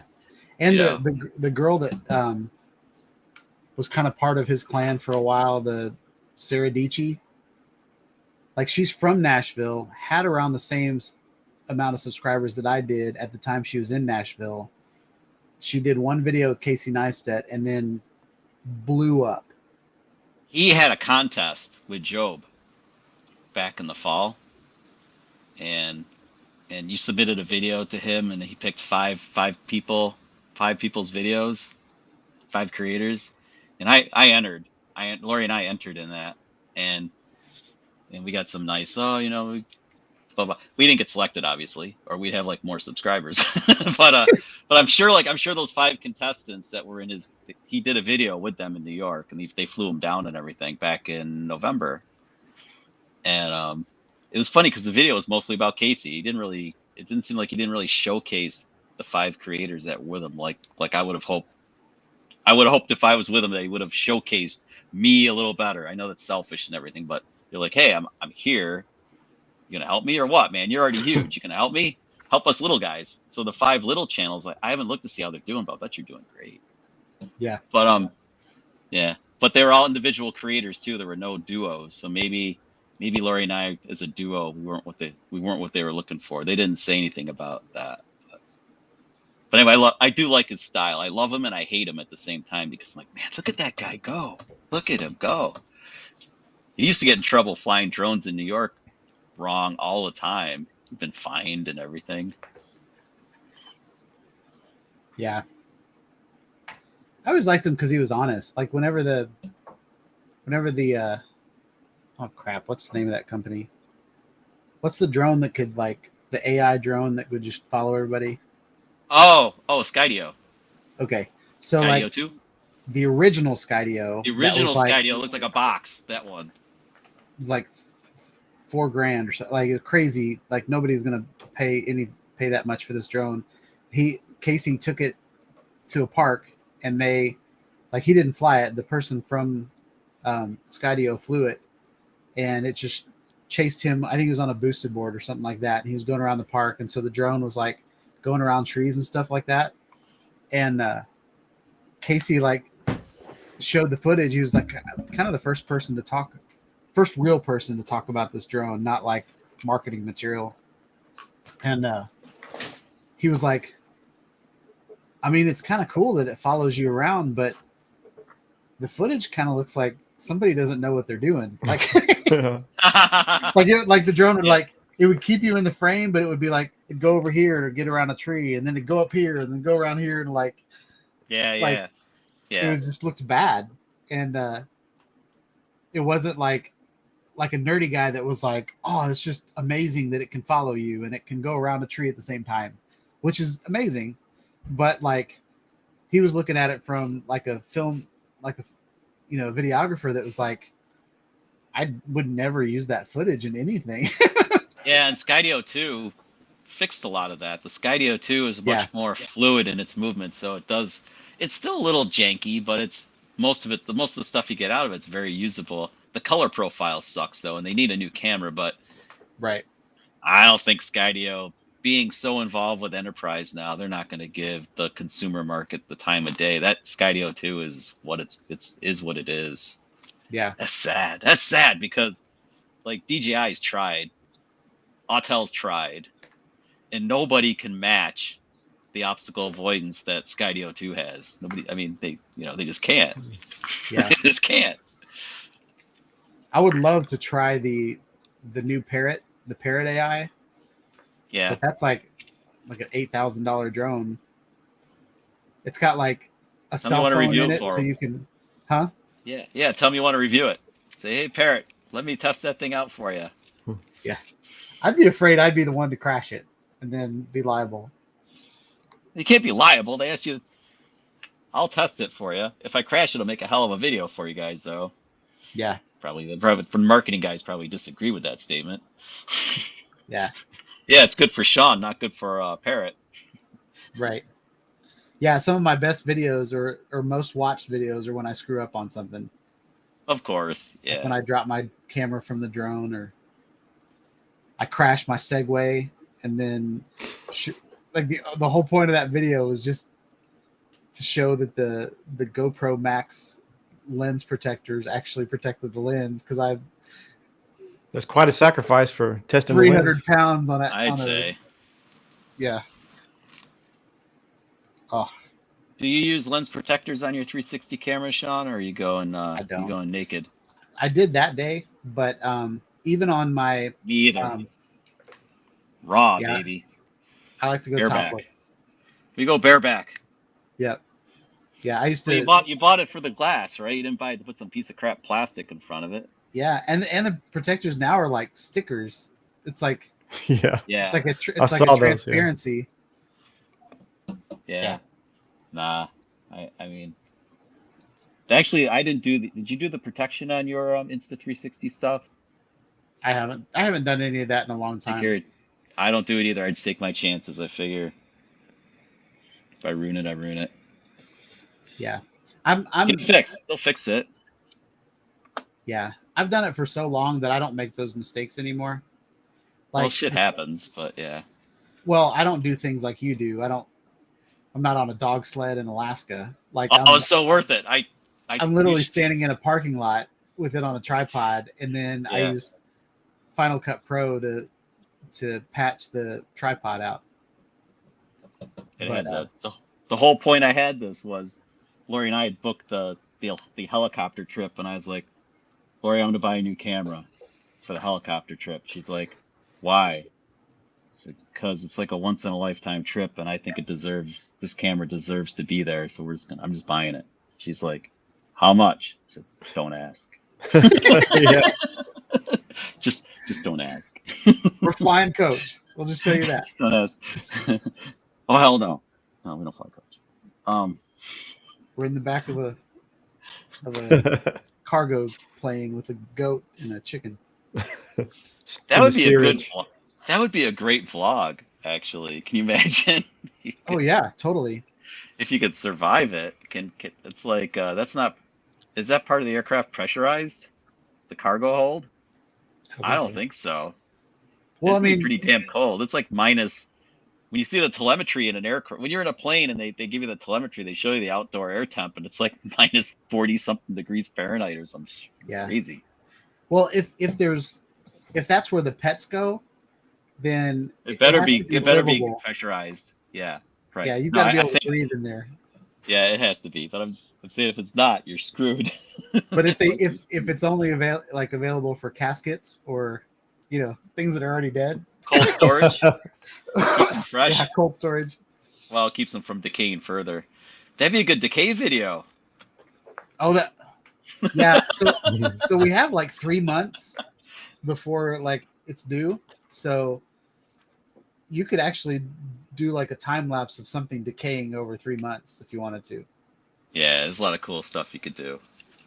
Someone mentioned like a banana, I think last week. I think it might have been Jim. I was like, yeah, I bet that would rot in 3 months. A banana? Yeah. Like start out like green and then turn yellow and then brown and then start leaking. Wow. A dead cow in the pasture. Yep. And then end up making like a banana pudding out of it. This reminded me of the time I put a banana in my bag for lunch, in my backpack for lunch, and forgot about it and found it like 2 months later. It's like this. What is this in the bottom of the bag? It's like this shriveled up freaking. That's awesome. I'm like, what the hell is this? Oh crap! We were completely dried up, dehydrated. We were at church cleaning out the closet for like the 4th through 6th grader ministry or whatever, and in the closet it was like a petrified pumpkin. It was a pumpkin that like it didn't like rot and like fall apart. It turned into a gourd. It was almost like a stem with like this just hard. It was almost like a walnut, like a huge walnut at the bottom of it. I was like, that's crazy. It's kind of related to gourds anyway, right? I had a buddy. It totally related to gourds. I had a guy at work that intentionally dried out a gourd and turned it into a rattle. He's like, he grabbed it by the handle. He's like, "Look, I have my rattle." And he shellacked it. The pumpkin probably was a big rattle. I wonder if that's how they make like maracas that are like natural maracas. Because the seeds are in there. Everything dries up inside, and the seeds are in there. Yeah. Yeah. So they make maracas. Probably true. That's interesting. I don't know how he pulled it off though. Sorry. Brent, what are your lights in the back around your shelves? Is that like the LED strips? Yeah, an LED strip. Yeah. Those are cool. It looks really good. The purple. Like, so you don't see the strip, you just see the glow from the strip? Yeah, just have it adhered to the back of the bookshelf, and there's another shelf over there. Yeah, it looks good, man. Yeah, and what camera are you using now? You told me, but I forgot. That's a Canon M200. Okay. It's a couple of 3 years old. Mirrorless. I bought it specifically just for this. It was used on eBay. Actually, it was a pawn shop from a pawn shop on eBay. So. Oh, that's like a double bid on stuff at a pawn shop. That's like, was it buy it now or bidding? Buy it now. Yeah. Oh, okay. Yeah. And say it's like cheap at a pawn shop, but then you get to bid on like half of what they were charging for it. That'd be. Yeah, it would have been cheaper at the pawn shop in person, probably. Yeah. Oh, without shipping. Because eBay, people have to mark it up because of the eBay tax. Right? Yeah. Yeah, they've got pretty bad with that stuff. Fees are terrible. They are, and it's very seller unfriendly. It's Mm-hmm. I gave up on eBay. Just Guess they know they're a monopoly. Well, I guess Facebook Marketplace is kind of eating into them, right? yeah, and Amazon. Amazon lets you sell stuff too. I thought about trying that. Never done it, but I guess you could. See other people are private selling on there. Yeah, I never think about buying used stuff.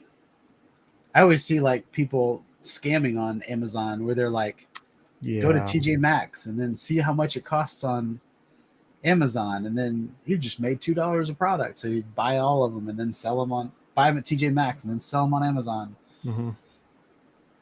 I made 7 figures last month. You can buy that.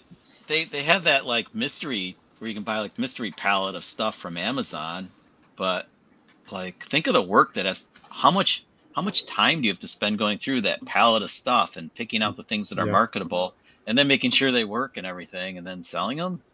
Yeah, I don't know. That's not for me, but I guess Yeah, I know a guy who makes a living doing that. He goes to yard sales and rummage sales. yeah, And they have forums online where people exchange ideas. You have to pay to be part of these forums. wow. And he's got a Tesla. He's bought just. Because he's doing all right. It just seems like hard work. It seems It like is. I'm not He saying says anything is easy. It just seems like that's very time consuming. A lot of hours. Yep. He says it's. Yeah. He's wondering if it's worth it.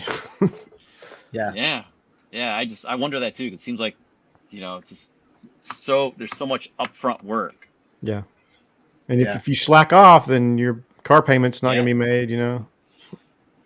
I guess that's what keeps you going. Yeah. Yeah. I knew a guy that wrote off all of his taxes every year. He would buy like storage units. Like if people don't pay their bill, you can buy their storage unit. And he would go in it and he'd take everything out of it that was worth anything. And then he would take everything else to Goodwill and say it's worth this, and then that would be a write-off on his taxes. So he would do that like once a month with his extra income, and then by the end of the year, like he wouldn't have to pay taxes because he wrote all that off, all of his donations. Cool. But that's a good angle. Yeah, we've got a couple places here in Nashville. They're Amazon. They buy Amazon pallets, and then they take the good stuff out of it and sell it in their store, and they put everything else back in the pallet, and then they sell the whole pallet to someone else for less. But yeah, I think about the stuff I've sent back to Amazon, and I guess like my DJI microphone system, this thing, well, its predecessor, stopped working after 62 days. After 62 days, like one of the microphones wouldn't, like you couldn't get the backup audio off of it. So I call up Amazon, and they told me that what is? Yeah, they basically It goes it's to 60 Christmas days. past. I know that's creepy, man. 60 days. Amazon said I had 60 days, and it was like 62 days. I was like, wow, that sucks. No. It's like I was 2 like, I days missed over? it by 2 days, and they're like, so they took $73 off the top. We'll refund you all less $73. You agree to it? And I'm like, yeah, it's gonna be fine, whatever. And I said that seems really kind of wrong though, because it took more than 3 days to get it to me. So actually, I'm kind of within the window. And they said, Yeah. That's true. Yeah, it took you 3 days to even start using it, right? Yeah. So there's more to the story, but anyway, long story short, I was supposed to reach back out to them, and after 2 weeks, and they know you're not going to do that. You're going to forget about it. At least I do. Can't remember yesterday. So they just credited me the whole amount, which was really late at the end of the story. I looked like, yeah, they credited me the whole amount. So Amazon, nice. but that means I'm just saying on that pallet, there's crap like this. It's like the thing doesn't really work right. So what if you tested it? You test like, oh yeah, it turns on, it works, what I mean? But you don't hook it up to your computer to see if it downloads the files, and you can't thoroughly test everything, right? Yeah. That's the problem. I mean, it's a small problem. It's hard to find, but it's there. Yeah. So do you have to test stuff like that?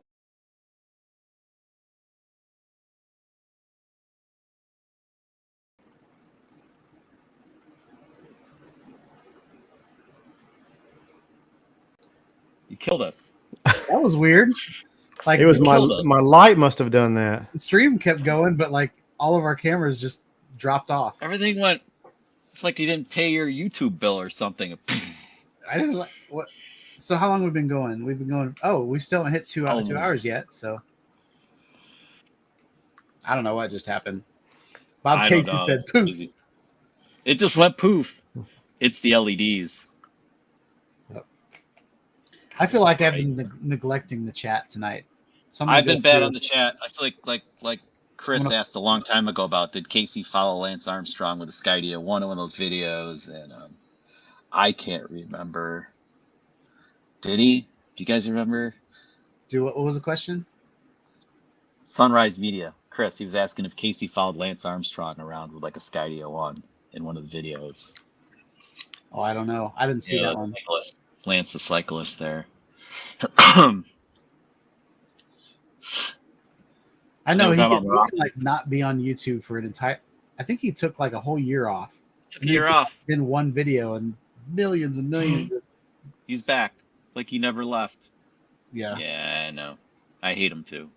Maybe you don't hate him. I hate him. I don't hate him. I love him. I hate him.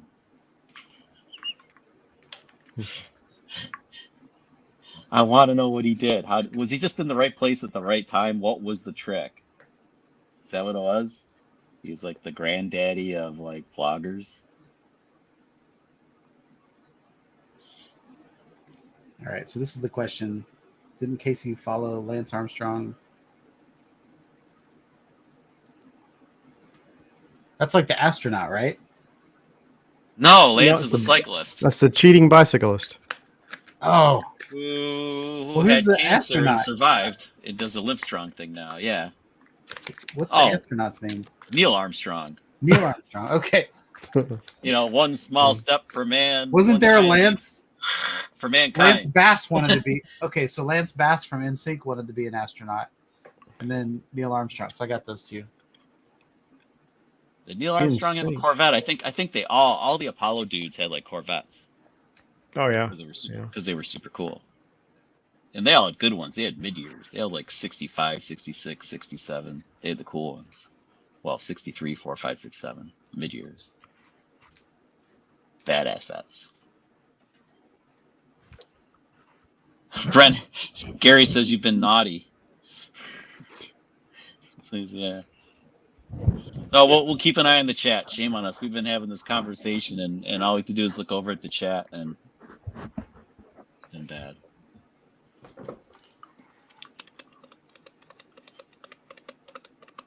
It's going to be too snowy to fly a drone here this weekend in New York State. Sean, where are you? I'm in Nashville, but I said earlier that my phone keeps telling me that it's going to be like Thursday. It's going to be with wind chills of like -15 to -20. Oh yeah, same here in Oklahoma. Yeah, pretty much. And what we get in Nashville, we don't get snow in Nashville. We get rain that turns into ice that stops the city. Like nobody, like that's what they get in Oklahoma too, right? Because I've been in Oklahoma City about this time of the year and fell on my ass on ice because they had a nice little ice storm. Pretty as all get out though, with the trees all glazed. Oh, it's gorgeous. Yeah, the house I grew up in didn't have any houses across the street, so it was just woods for like maybe 7 years of my life there, and so you'd hear like trees falling over, and then as soon as the tree fell over, you hear all these crystals like. All the ice, because it's like the branches and the stumps are all covered in ice, but then they're like these glass tubes when they fall off, and so they all shatter. Yeah. And, can you, beautiful? Sean, can you imagine if you caught that with like a high frame camera?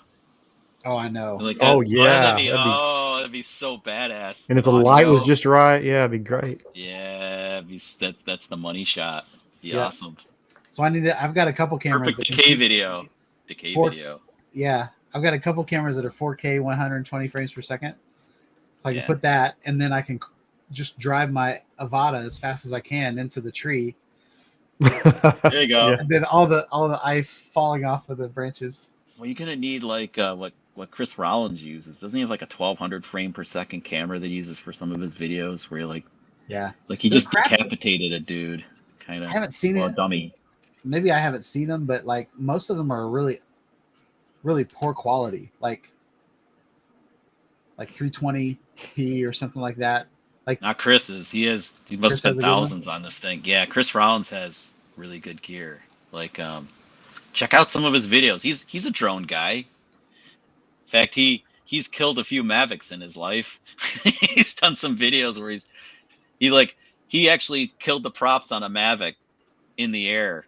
I think it was a Mavic Pro, maybe it was a Mavic 2, and then restarted them. He wanted to see if he could like turn it off, like emergency stop and emergency start, and save it from crashing. He's done a video on that, and since then he's picked up this high frame rate, high res camera, and he's done all kinds of cool videos with it. Kind of like was it Mark is it Mark Rolberg? Who's the Marky Mark NASA asked? and the No. Floaty Bunch? No. Mark Rober. Mark Rober. Rober, that's it. Yeah. Rober. He does a squirrel thing all the time. Yeah. And then the glitter bomb. Oh, is that where he took his whole COVID and made like an obstacle course in his backyard? Yeah. That's the guy. He's Okay. a NASA engineer, but now he does YouTube, and he's awesome. I mean, everything he does is awesome. Does he have more followers than Casey? He's got I haven't paid attention to his like account. 20 some million or 15 million, some crazy I think number. Casey's 15 mil, so I bet you, he's probably Pretty close, yeah. Rober's probably higher. Yeah, but Mark's smarter, so he deserves to be, bigger. Is He's an engineer, for PewDiePie still God's on top? sakes. A very good one. What? Is PewDiePie still on top, or did Beast finally go past him? Oh, I don't know. I And, feel and like- Chris Sunrise was asking, Rollins seems like a cross between Mark Rober and Destin. Yeah, I totally agree. I mean, that's what I like about him. I like his vibe. I like Rollins, yeah. I don't get why his channel's not bigger though, because I mean, really, like the material's great, and his present, it's like he uses all his cameras very well and edits like super tight, and he's fun in front of the camera. I don't get it. Like, what's it take to? So if he's not big on YouTube, why not? And And his done wagon videos with race. Yeah. Potato Jet. He's on Ken Heron's channel. Like, Yeah. he has a great network of other people that are doing great. Yeah, Potato Jet's pretty awesome. His review videos are always really down to earth and cool. I like his stuff a lot. I'm jealous of his camper. I would love to just drive around in that camper and be in another city and edit my doing what he's videos. doing. Yeah, he's living it, man. He's doing all right. Good night, Doug. See you, dog. yeah. I've neglected everybody tonight. Sorry, y'all. We're kind of with him Chuck's now. fault. I Thank think you. Bob was asking if we're going to make it to the South Florida meetup. I censor myself. When is that? It's not me. It's not me. The black bar. It's just the black bar. All right, black bar. I really want to go to one of those, but I always find out about it after it. Like, I always see the videos of everybody there, and I'm like, Casey, he said goodbye 20 minutes ago. Sorry. So Rober has 23.2 million subscribers. Is that all? Yeah, it's the glitter bomb that got him over the top, man. It's genius. Didn't he do another one this year? Isn't there another one out? Yeah, he just released a new one. I haven't watched it. Casey's 12 and a half. It's nothing to sneeze at.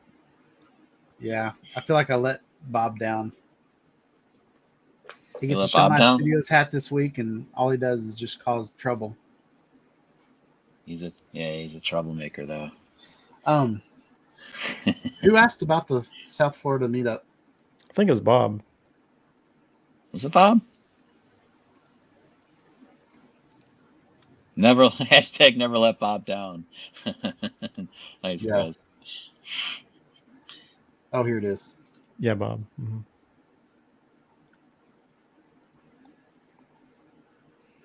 78 people. I don't know, that Florida meetup makes me kind of nervous. That's the one that the guy drove his DJI FPV drone about a week after it came out as fast as he Went could swimming? into the ocean. Yeah, and then Mark Fisher rescued it, right? He went in and swam Yeah. for it. Yeah. Yeah, that was the first video I saw of that, and I'm like, I don't know. those I don't meetups know always either. worry me because, like, there are so many drones in the sky at a time, Yeah. and I'm like, something is going to happen. I feel the same way. I mean, I'd rather, like, no offense, I've flown with like one friend, like I've 2 drones in the air at one time, and I can handle that, you know. But to have a sea of them, Yeah. and I got picked last in gym class. I'm not up for that, so I'm just gonna like take the 0. Yeah. You can have the sky; it's all yours. I'm just gonna watch. I'll film from the ground and maybe get some good crash video.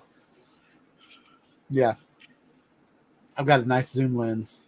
Actually, like I've got a couple tracking cameras, so Really Mhm. nice.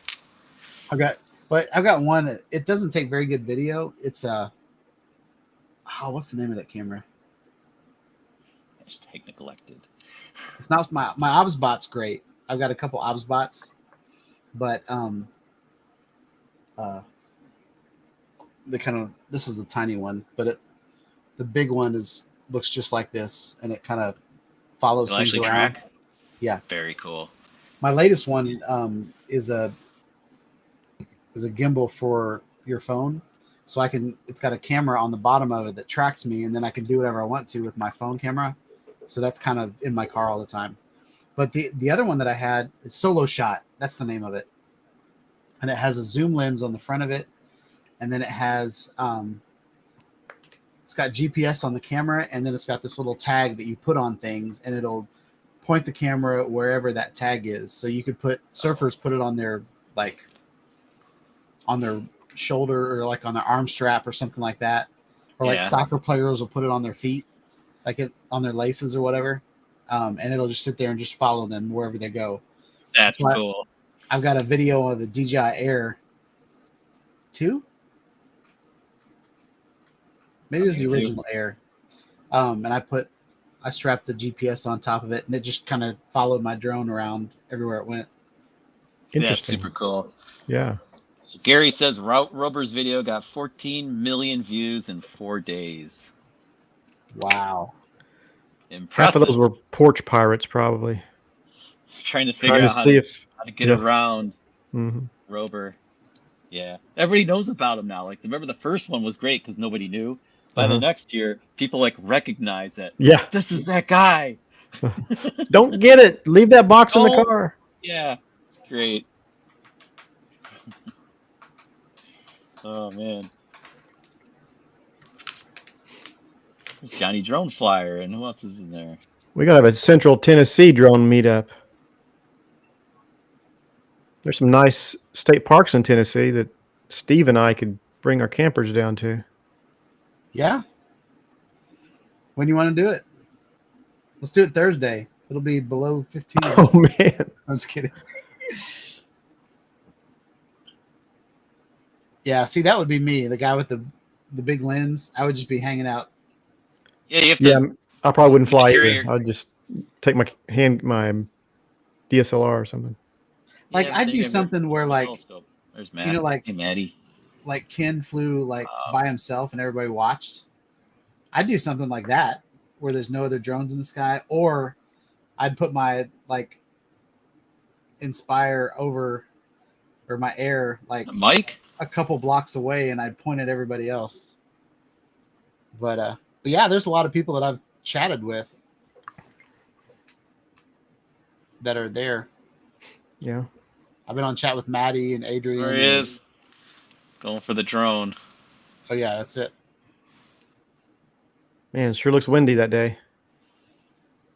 Yeah. Well, you know, the FPV drone's actually good at cutting through that stuff, but I guess it doesn't swim well. Did they show the of it going in the water? Because that's the best shot. Is like, I mean, it's like, I forget who got it. Somebody. Mark Fisher. I think. I mean, who filmed it going in the water? Oh, who filmed it? I meant who physically picked up the drone. Sorry. Hey, Maddie's in the chat. Maddie. He said it was windy that day. Well, oh, what's up, Maddie? You've probably been here a while. Speak of the devil. Yep, his ears were burning. Right, Maddie? Ears were burning. Yeah. He says April 1st is the meetup.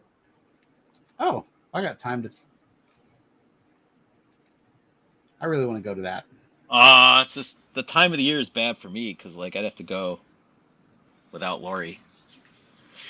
Y'all Which need to is keep sad. reminding me of when it is, like when it's coming up, because I was going It's like to April, isn't it? March or April? It's March. Yeah, April Maddie 1st. said it was April, I think. Oh, Brant Yeah. said no. I don't know. I don't see it anymore. Maddie got caught lurking. Drone worship Man. got it. Oh, you got the shot? Yeah, Dan got the shot. I think I was watching a video of drone worship. He had like this. It was like a Go Mardi Dan, he Gras, got it. like a Mardi Gras pint or something like that, and he had like he's going around like drinking a beer in this like really weird goblet, and and then he turns his GoPro around and or whatever he was. Man, timing is everything. Beautiful. All those cameras, somebody had to catch it, thank goodness. Because we're all carrying cameras around like crazy. Yeah. That is Yeah, not those- a good place to misbehave. You will be caught on film. Yeah. So yeah, I'm pretty impressed with these fly high FPV LED strips. Nice. Because man, they are super bright. Crazy. Turn to you green. Oh, so that's like what you're Shrek. showing off is the Yeah. ones for the drone. Yeah, look, it looks Yeah. like Shrek. And they got Oh, I thought that was the. Shrek. Shrek. Donkey. And there's just very tiny LEDs, just real closely spaced that almost look like neon.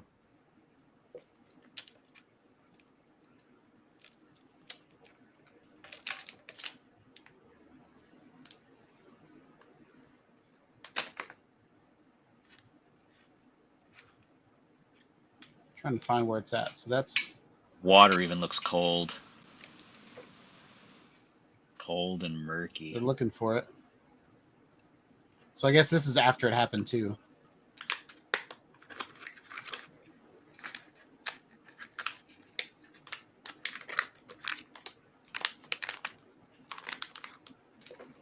There's Mark.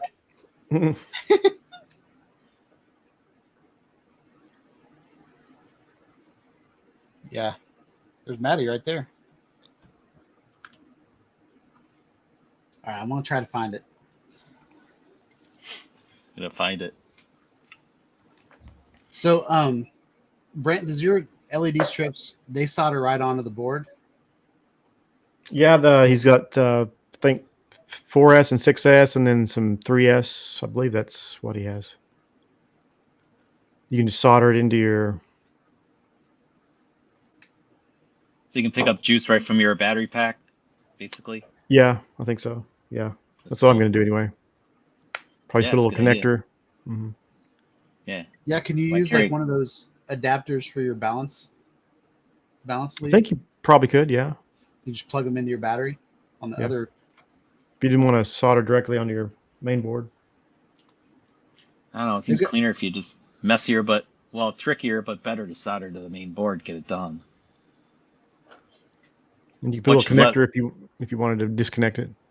Yeah, which is less likely to fail in flight. I guess that's how you go. That works better.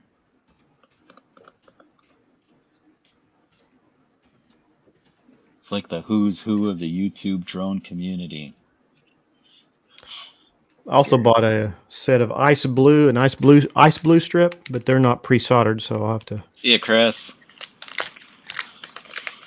Night, Chris. See you. Happy holidays, man. Hashtag swing set FPV.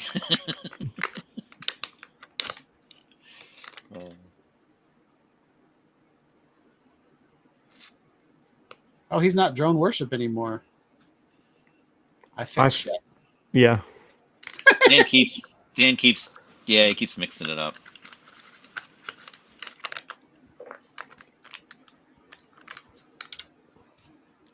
I've been on his channel a couple times. We got in an argument about the parrot. Really? Yeah, he was talking about they should make it like have like the camera should have like FPV capabilities, and then I was like, it does already. And then he was like, no, but they should make the gimbal so it like moves with the drone. And I was like, they do already. And he wouldn't budge on his stance or whatever. So the next day I just made a video and sent it to him. But I don't think that FPV mode doesn't really work that great though. It's okay. Okay, I think it feels kind of like drunken, doesn't it? When you flew in it, did it feel like it was kind of like a drunken FPV? It's kind of like delayed, it's like a lag, like drone tilts, then the camera kind of catches it. The arcade mode was great because you're wearing your phone on your face, and so you used your head to like whatever. Oh, like Google Cardboard, like the goggles, kind of like your phone. No, they were great. They were like it's like cardboard. Yeah, it was Google Cardboard, but it was. I mean, that's the concept. The goggles that came with it, they were like these silicone collapsible goggles that turned into like a candy bar shape. But like when you popped them out and then put your phone in it, put them on your face, it was just the app, the Parrot app, and it was just the Parrot drone. So like you didn't have to buy any extra anything. Oh, cool. And all of a sudden your Parrot turned into the FPV drone. And he was like, but the FPV drone's not even out yet. I was like, but they've already updated the app. So the Parrot I bought a year ago does that. And anyway, it was a funny conversation. But it was before anything else. Like DJI didn't have an FPV drone. Like that was pretty much my first FPV type flight that could return to home, and I could let go of the sticks and the drone. Well, the arcade mode doesn't stay in the sky. Arcade, you could like run right into the ground in arcade mode if you wanted to. But I had those first DJI goggles, the ones look like a white cereal box, the great big monstrous ones. Yeah, I bought those. I had those. I wasn't a fan of those. The white ones? Yeah. They were heavy. Yeah. Like they were heavy, and like I couldn't like get them. If I flipped them up, the strap would come off the back of my head. I couldn't get them, like they couldn't grab the crown of my head or whatever. I still have mine. I use them for audience mode with my FPV. Oh, okay. I sold mine. Yeah, I use a smart controller.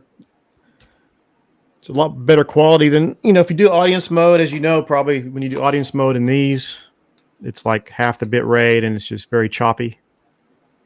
But if you use the white goggles, then it's a lot better. Nice.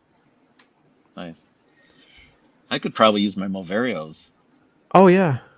For just for somebody to watch. Not doing anything else with them. I stopped using them for flying because they're kind of gimmicky. They were cool once. Now AR glasses look like glasses. They don't look kind of like Star Trek-y like those do. Yeah. You guys do VR at all? No, I don't. I did it once. My nephew has some goggles, and I felt so foolish, flailing around in the air. I felt very self-conscious. Yeah. Everybody's watching me. They're all, look at this weirdo flailing around. Yeah, I like flying drones first-person view. First-person drone flying is really cool. Yeah, because you can really, where all your stuff is. I mean, okay, the disadvantage is when the goggles are on, you have no situational awareness. It's like you're in the drone though.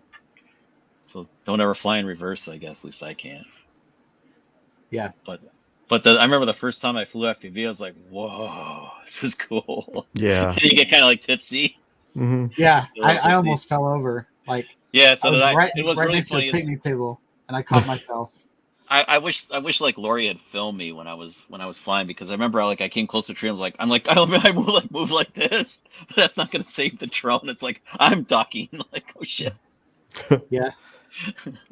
Yeah, and I'm since I've been doing Avata videos lately, I've been trying to figure out how to make them look good, because I'm like the ones that I see me like I try to do flyovers over my head, but I'm like I'm like my neck is in this weird position, and I'm like it's weird. I'm trying to figure out how to like sit straight and like You know, the one that I did on a picnic table where I'm sitting down on the picnic table and I'm resting my elbows, that one's pretty decent because You're in a I fixed have, position. yeah, I know where I'm at because my elbows are on the table. But the ones that I have with my camping chair that I just sit out in the middle of nowhere, See you, like Bob. I'm in this weird spot. Merry Christmas, man.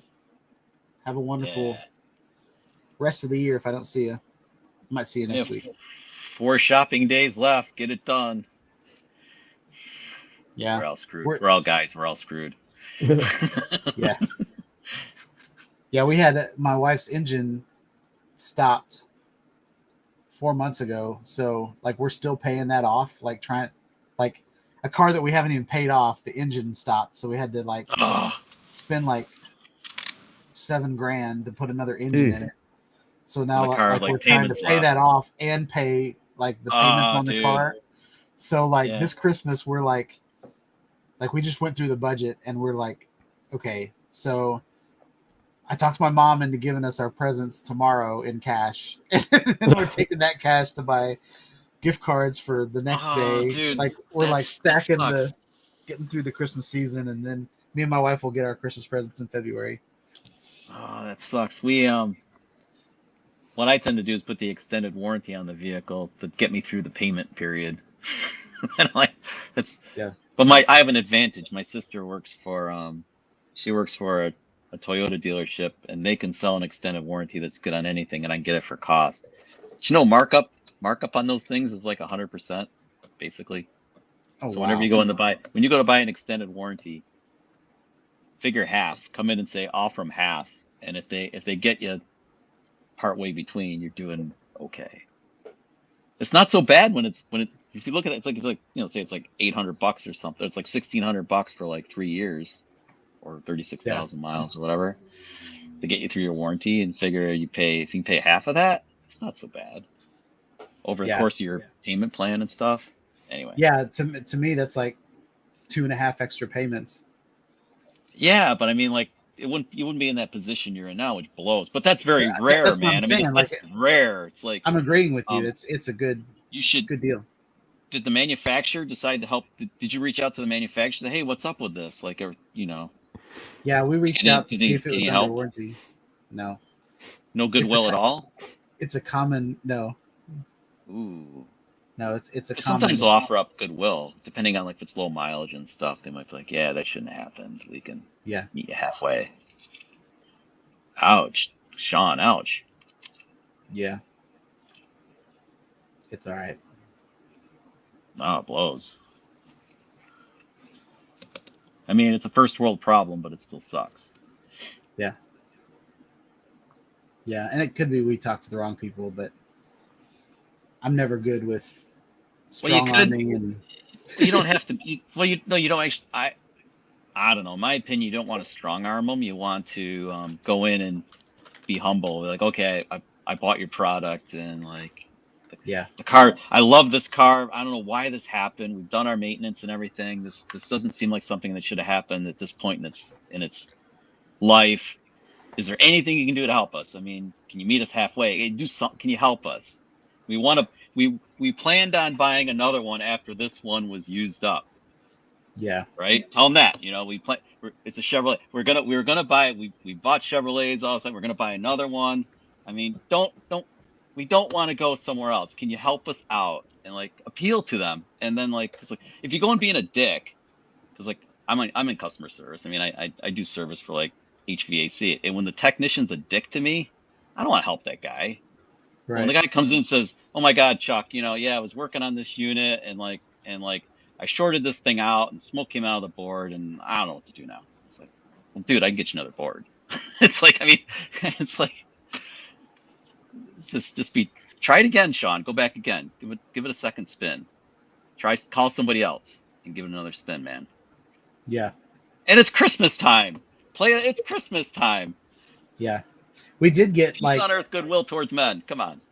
Yeah, we did call like the CarMax. We called up their where we got the loan for the car, and they let us defer payments for a couple months, so that helped. But that's nice. Yeah, that's cool. But yeah, I mean that's a big bill though. So Yeah.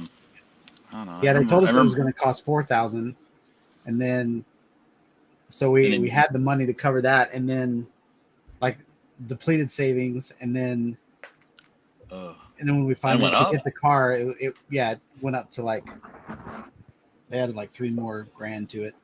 You have very many miles on the Like, car? how'd you get that wrong? Like that much? But Exactly. But there's another argument, by the way. There's another like, hey, you know, we were. well, it wasn't a It was dealer. good enough, you know. It Yeah. wasn't their fault. What?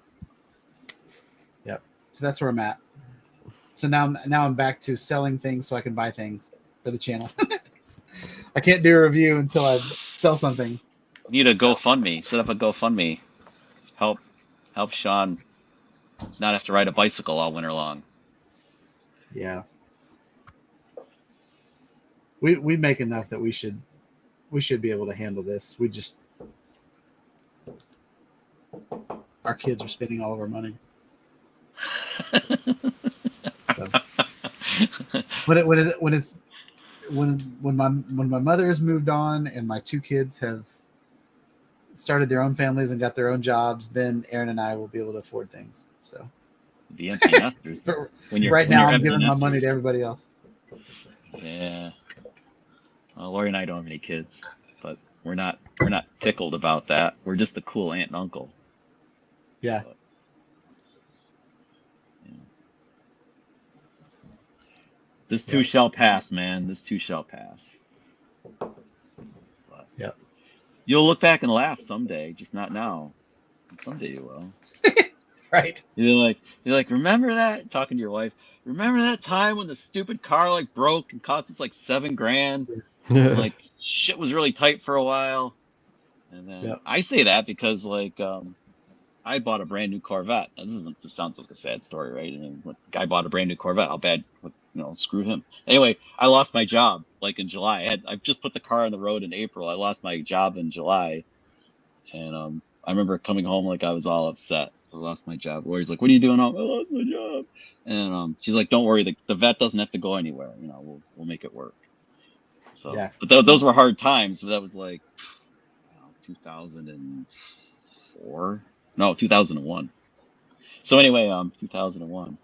So now I look back and giggle a little bit. Go, remember that? When tell Lori's like, remember that? We had like 68 payments to go on the Corvette, and they were like, I think it was like $510.34 a month or something was the payment. Wow. Yeah, $510.34 for like 72 months. It's like, oh my gosh, I'd gone through like 6 payments or something. So I had 66 payments to go. I lost my job. Like, how the hell am I going to pay for this stupid thing? Yeah. See, I laugh now. You'll laugh someday too. That's what I'm saying. Yeah. When I got laid off from, I don't remember what year it was. Maybe 2014, 15, maybe. And so me and my wife sat down and we were like, okay, you have to make. I think I had to make $800 a month or something for us to be able to pay bills. So with her income and then my $800 a month, we would like be eating bologna and cheese, but we'd still live. The ends would meet though. You'd be just like shoestring. Yeah. So I drove Uber, and like every week, like it would tell you how much money you had made. Like there was a running total. So I would drive until I made $800. And then you'd stop. Yeah. So sometimes that would be Thursday. Sometimes that would be like Sunday night. But yeah. But yeah. Yeah. Me, I got in trouble because it was summertime, right? I got laid off in July. So here I have this brand new Corvette in the garage. Lori's at work. She'd reach out to me. So how's the job hunt going? I don't know. She's, are you out driving the Corvette again? Maybe. Find a job. What are you doing? Yeah. It's the summer of Chuck. I kiddingly call that now the summer of Chuck, like the summer of George from Seinfeld. It's the summer of Chuck. And to this day, Lori asked me when she's going to get her summer of Lori because she hasn't had one yet. Yeah. Yeah, for me, it was like I really didn't want to go back and work at a job that I hated, Right. deal with a boss that I didn't like. Like Right. the job I got laid off from was a girl that was like 20 years younger than me ended up Yeah. becoming my boss, and then she didn't know how to manage me because I was smarter than her, older than her, had more experience. It was like that, the flip flop of I've the lived that. power. I've lived that, Sean. Yeah. And so she laid me. I got laid off, and like the next day, I was like, well, I don't want her to live with this guilt the rest of her life. So I called her up and I said, I just want you to know that I forgive you. I want to, I don't want you, not to look at me again, or, just like, I'm still going to be friends with you on Facebook. But I started driving Uber, and I was like, every person that got in my cab, I asked them what they did, if they liked it, what kind of job, I was just kind of searching for a new path because I didn't want to be stuck in the same path that I was in. And I met all kinds of people driving Uber, picking people up from the airport and taking them to the touristy Nashville. They were either bridesmaids or wanted to go see Honky Tonk or, whatever they wanted to do. But I met doctors that were like really good doctors in England, but when they came over here, their certifications, none of their schooling transferred over here, so they were starting over. And I was like, well, that's weird. And so I they were jerks to me, and I was like, what do you do? And I'm not doing that because I don't want to be a jerk. Yeah. And so at work now, I like every time I get a new boss, I'm like, Steve, you out? See you, buddy. He's out. Yeah. Later, Steve. But like too many props, buddy. Every time I get a new boss, I always introduce myself as, I'm not living to work at this job. I'm working to live. And so I have the same conversation. When I'm here, I'm going to give 120%. But when I'm gone, I'm gone. Don't call me in the middle of the night and expect me to turn the server on or something like that. Like, unless I've told you I will, but like, I'm going to work really hard here, but this isn't my life. This is my means to pay for things. Have you found, what I've found, I should say, if you found this, every time you have a job change, whether it's involuntary or not, that you've been better off after the change. And me too. Every single time.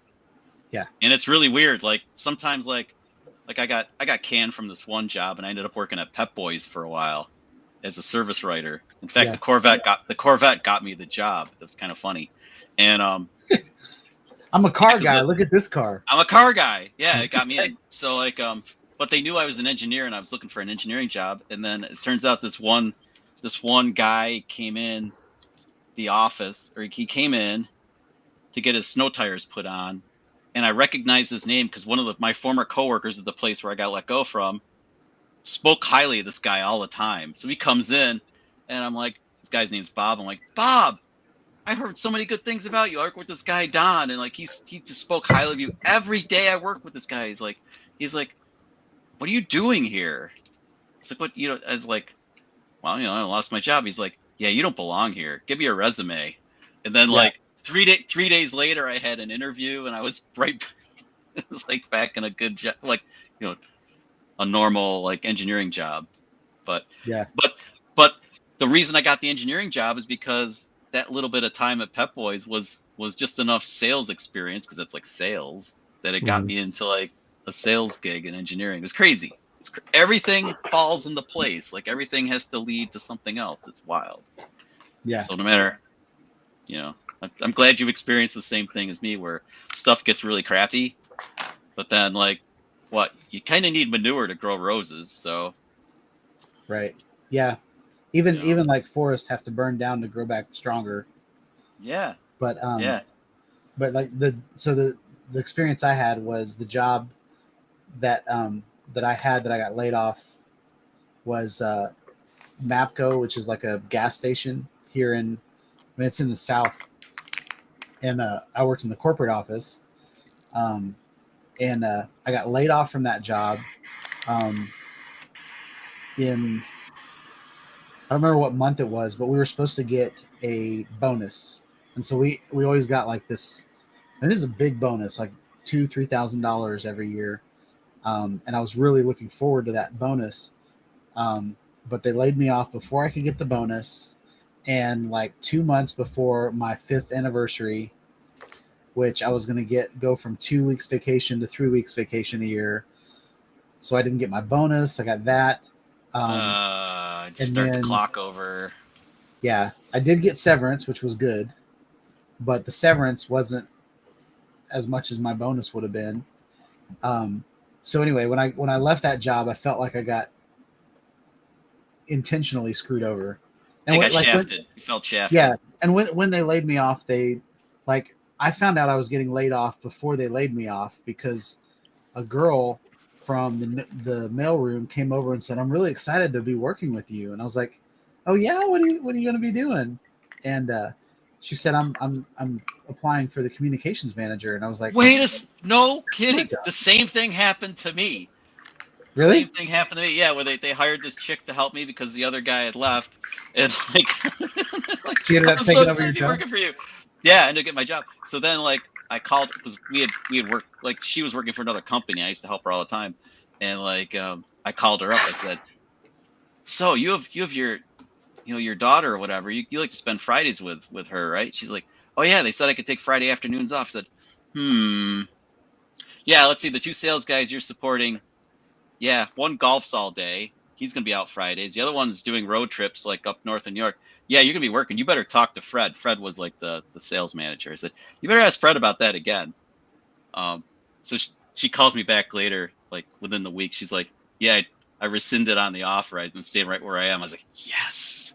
So, I mean, I was already gone, right? But I basically, Yeah. it was like karma served up ice cold. It was great. Yeah. The girl that they ended up finally hiring for that job, I agreed to stay on and train her. And that gave me like a whole nother paycheck.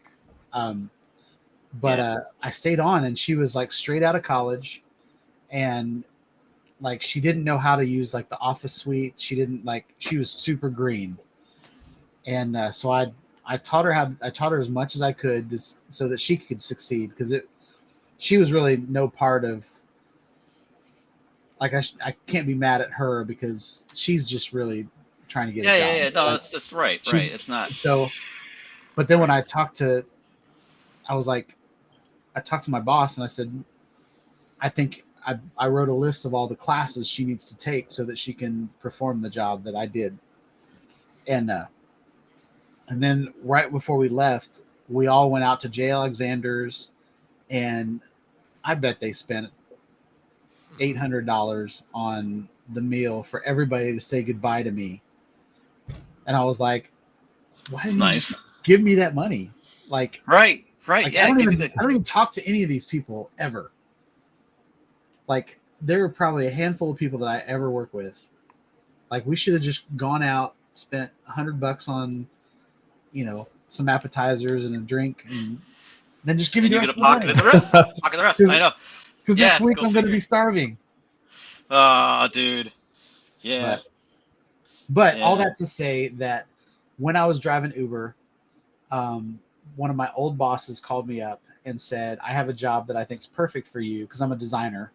So I can build websites or software. I can design just about anything.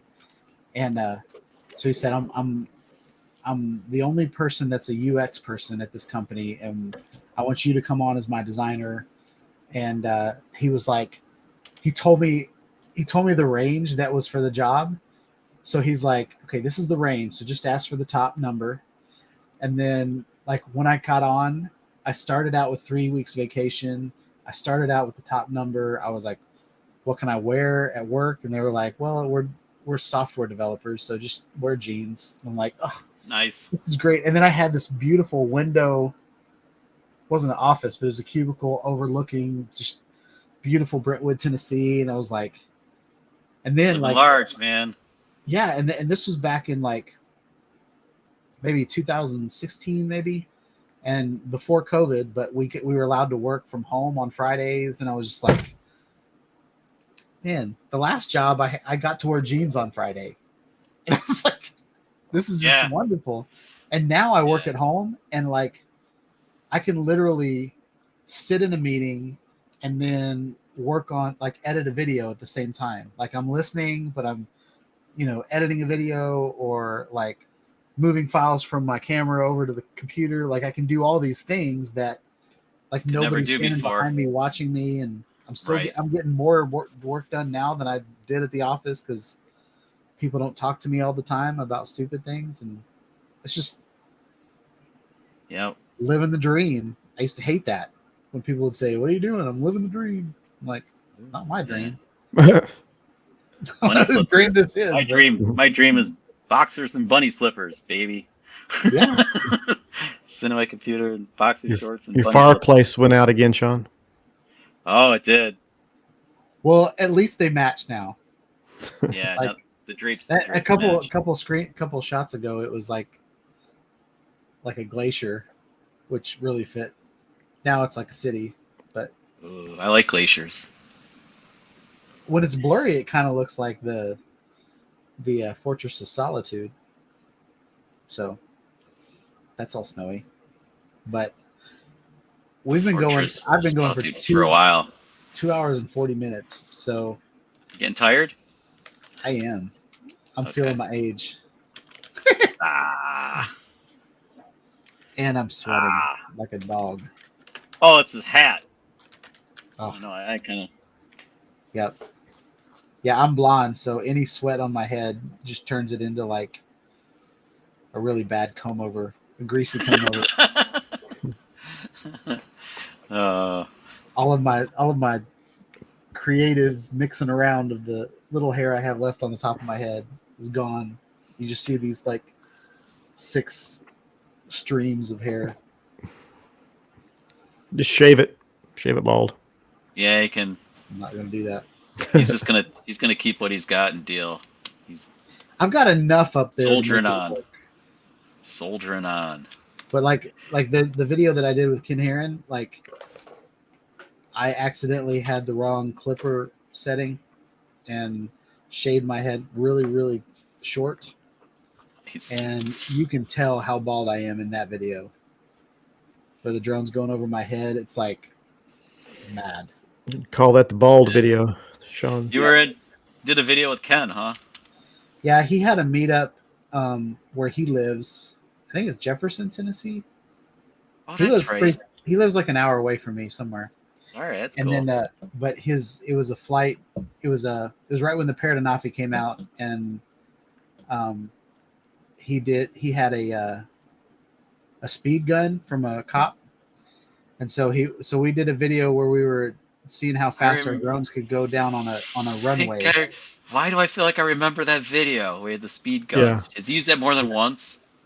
I haven't seen. If not, I remember that video though. Yeah. Yeah, and it was the one where I had not the one that I sent Steve, but I had the original Unique Typhoon H, and I had it up in the air. It may be like 10 feet off the ground. And I was showing someone because they'd never seen a controller with a screen in it. And so I was showing them the controller and I hit the stick, but I didn't know that he was standing right next to my drone with his GoPro talking about my drone on his video. And so I almost chopped his head off with my drone. And then I was telling him how about I'm about to get the H Plus, which goes twice as fast. I think my H only went like 20 miles an hour, but then my H Plus goes like 45 miles an hour or something. And but I look stupid in that video. I'm wearing like this. I don't know. I don't feel like I looked good in that video at all. I was probably like maybe 40 pounds heavier, and my hair was short, so you could see right through my bald spot. And it was a great time though. It was right after his wreck. So he was still kind of like when the cameras were on, he was spot on when the cameras were on. So you could tell that he was like muscle memory. Like you know, just talking and being on video. But as soon as the video was off, he was a little slow. And you But almost he's gotten a lot better. you almost chopped one of his eyes out. Yeah. Yeah. And my parrot only went 20 miles an hour. Holy crap! Now a Mavic 3 will do like 45. Yeah. That's crazy, isn't it? Yeah. This technology's crazy. Yeah. But my parrot didn't make a sound. Like he didn't know it was behind him until it was right up on him. So I'm not taking my hat off, y'all. I'm keeping mine on just because it's all matted. You can tell it's all matted.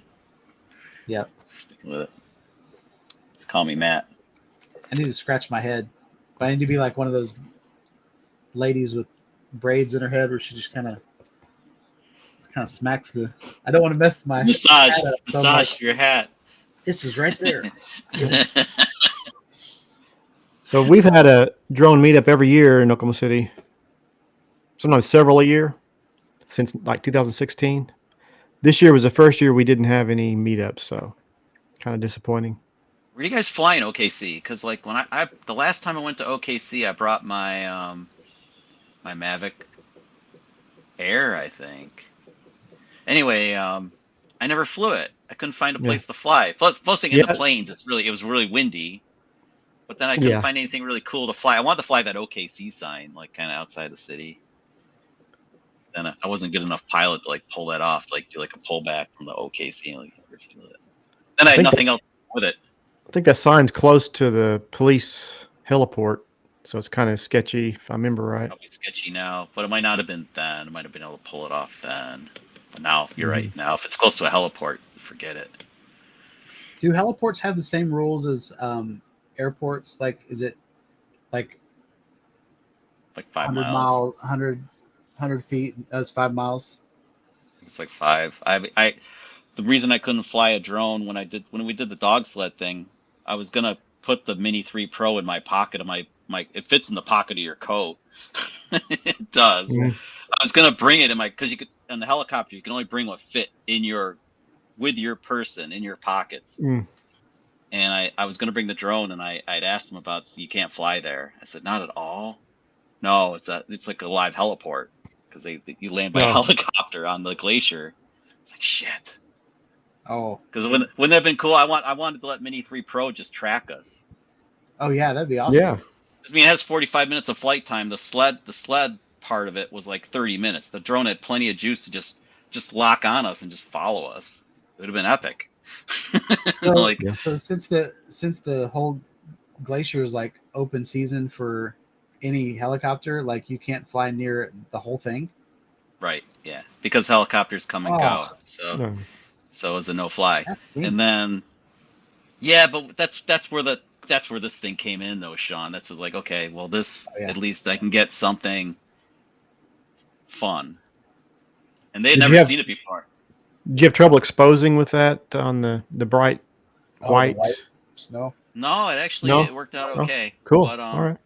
But what sucks is that you can't control shutter speed on this. So, it's an action camera. You get like that. You see the helicopter props, and you see which I just know motion blur. It drives me nuts. But it works. You can't do the shutter speed in manual. Well, it'd be overexposed, like without the sunshine, with the reflection, and everything would have been blown out. Gotcha. So one of my first videos was fireworks, and so I watched like 30 videos on how to film fireworks, and then took their settings and put it on my 1-inch. Yeah, and there's like a really good video on not this one on the X2, like how to film in low light, and I did that before I went to this Da Vinci show that was going on, and I got some respectable footage, just like you. I watched the video, used the settings, tried it out. I was like, yes, this works. Okay, cool, we're good. Yeah. YouTube's amazing, isn't it? Yeah. Oh. Those YouTubers. Yeah, those YouTubers are good people. From car repair to drone repair, just amazing. Yeah. Oh yeah, whenever anybody's fixing something, like it's so much better than looking at a hand drawing of a. Oh hell part. Yeah! Like watching a guy pull it out, or like, oh crap, I just broke the plastic tab, or yeah. Well, don't do what Yeah. that guy did. Yeah. Don't do what that guy Exactly. did. Right. Yeah. That's what's Yeah. great about YouTube for sure. Yep. It's Yeah. for information, you can't beat it. So that's why every video you make kind of needs to be, in one way or another, needs to be informative, like somehow. Yeah. Somehow. Yeah. I'm trying to balance my videos of like, because as a creator, I really like my videos to be creative. Right. Yeah. But Me too. sometimes when they're looking at a fat man talking about it at the beginning, like, so I try to do like a behind the scenes video now, and then a separate footage video of just the flight with some nice music behind it or whatever. Cool idea. Yeah. Lori and I have filmed sometimes Lori and I will share the clips that get cut out now with like when we were setting up the camera, like do the walk by the camera or whatever, you know. Yeah. It's like, it's fun to see that stuff later. Yeah. You know, And with your I like 360 camera, you could do a Tiny Planet version, Yeah. Yeah, a you full can. 360 VR version, and then your reframe version. Yeah. But Sean, to be honest, this camera is very my use is very limited with it because I still prefer the like the Pocket 2 and just a regular camera. Yeah, Where you I like the can- flat view. I like my filmy flat view, but this is fun. This is a fun camera, and it has its place in the ecosystem. And Yeah. you know, I'm glad it's in my toolbox because it serves purpose. 100%. Yeah. Yep. So, but like you, I mean, I want to be creative too. But my problem is like sometimes if I start a video and I'm too creative and artsy, I don't get the hook in. So like I don't Yeah. hook them, and they're gone. And then the video gets really good later on, and it's like they're all gone, or they never saw it. Yeah. That's the problem. So it's a struggle. When I was driving Uber, I had an idea of doing an interactive map of Nashville because I was like driving all around Nashville all the time. And so I was going to create this website with like a kind of like a theme park map of Nashville, kind of like a hand drawn, like Nashville, and then have an different- animated, like a comic strippy kind of drawing. That'd be cool. Yeah. And then each place was going to have a three. Well, at the time it was going to be a 360 picture, but now that I do 360 video, like have a 360 video from all these different little hot spots all over Nashville. And since I've lived here my whole life, I know where the restaurants that have been there for 30, 50 years or whatever has the best tacos, not the trendy tacos, but the good tacos. See, these are the videos that yeah, you should be making that stuff because like as a travel vlogger, I can tell you that the thing that I ignore the most is the easiest and cheapest, and that's my own backyard. Yeah. Because nobody know, and you're in a good place because you're in like, you know, Nashville, for instance. Yeah. I try to like you know it like this. You know it like this. It's like you could do the best like top 5 this, top 5 that, top 5 everything in Nashville, and you'd have zillions of views, and then to mix the drone footage in because you're capable of flying a drone, getting the sexy shots, dude. Yeah, but what I'm saying that for you is, you know, you've got your vlog, right? But I think you have an excellent opportunity because you go different places to do a 5-minute clip of this tourist spot or a 5-minute clip of this location. Just throw the 360 video up on YouTube, and then other people can take their VR goggles and experience that location you were at. Experience it where we were. Like, that'd be good. Yep. Because like in VR, like a lot of the things that I do in my VR headset, like Google Earth is one of my favorite apps on the headset because I can just, like right before we went to Holiday World, I could go to Holiday World and look around and be like, oh, we need to make sure we go to that restaurant when we're in Holiday World. Or like, just I'll pick some random street in Italy and I'll just pull up Google Street View and just look around and see what's there. And there's some guy riding a donkey, or, you know, just weird things. Yeah. Actually, it's what Lori and I use a 360 thing all the time when we're scoping out, like we were going to go to London. We were scoping out like, okay, where are we going to go? And like here in London or whatever, we'll use Google Maps and put the little dude down on the map. And yeah, look around. So I mean, to use that tool in our videos, yeah, we're missing out on that for sure. I mean, it's like, but like Lori and I, like seriously, Sean, your stuff in your own backyard is the stuff that you know so well. But if you have the same problem that Lori and I have, it's like we're like not interested in like what's around us. So to get that excitement factor is like it takes us to travel someplace crazy, like to go on a glacier in a helicopter and be with sled dogs and film it. Then we're into it. Yeah. But if you can do it though, yeah, a lot of travel vloggers do that. They'll do their own backyards and do really well because you know it. You can just talk about it. There's no script, no nothing. You're just Sean. Here we are. Let's check out Nashville. Let's check out best places to eat in Nashville. Best barbecue in Nashville. Best brew pubs in Nashville. Best whatever. You get a whole series on it, man. It crushed me. I'd watch you go, oh, there goes Sean. Look at those 10 zillion subscribers. See ya. Yeah. Do it, man. Yep. I don't know what my niche is. Like my subscribers have gone way down. Like it's like I get like 8 a month or something like that.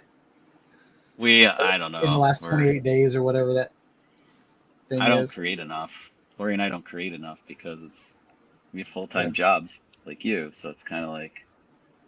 Yeah, this is my hard creative outlet is what this is. It's not my job. And it's I know we all wish it would be our job, but it's not. Yeah. I would like it to be my job.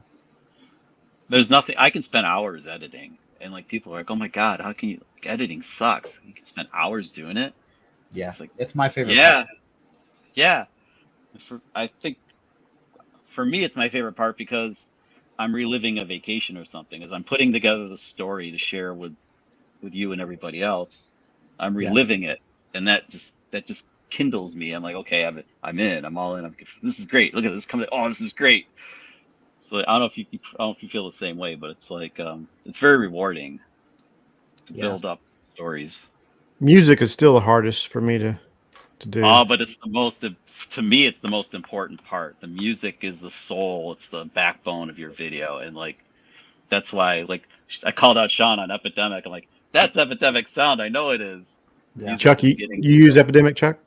Yeah, I love it. I mean, like the next video, you can use Sean can give you a linky and you can try it out for like 30 days for free and he gets a kickback. Or you can use mine, but you should use Sean's on his show. He's his. Helps him out, helps the brother out. It's like drug dealer tactics though. The first 30 days of free, and then there's no way you're gonna cancel it because it's too good. You can basically find a music for you can find something for any vibe that you want your video to have. And there's like this bear video I made, the music carries the viewer through. I mean, and there's sound effects on there too. Like there are sound effects. And I never use them, but every once in a while I use them. Well, that's something that I think a lot of us as creators neglect.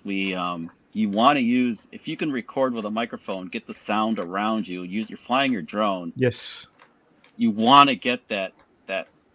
You want to get the background. You want to get the environment audibly, and then when you incorporate that in your video just gets so much deeper, and it's just the more, it's a full experience. It's just better.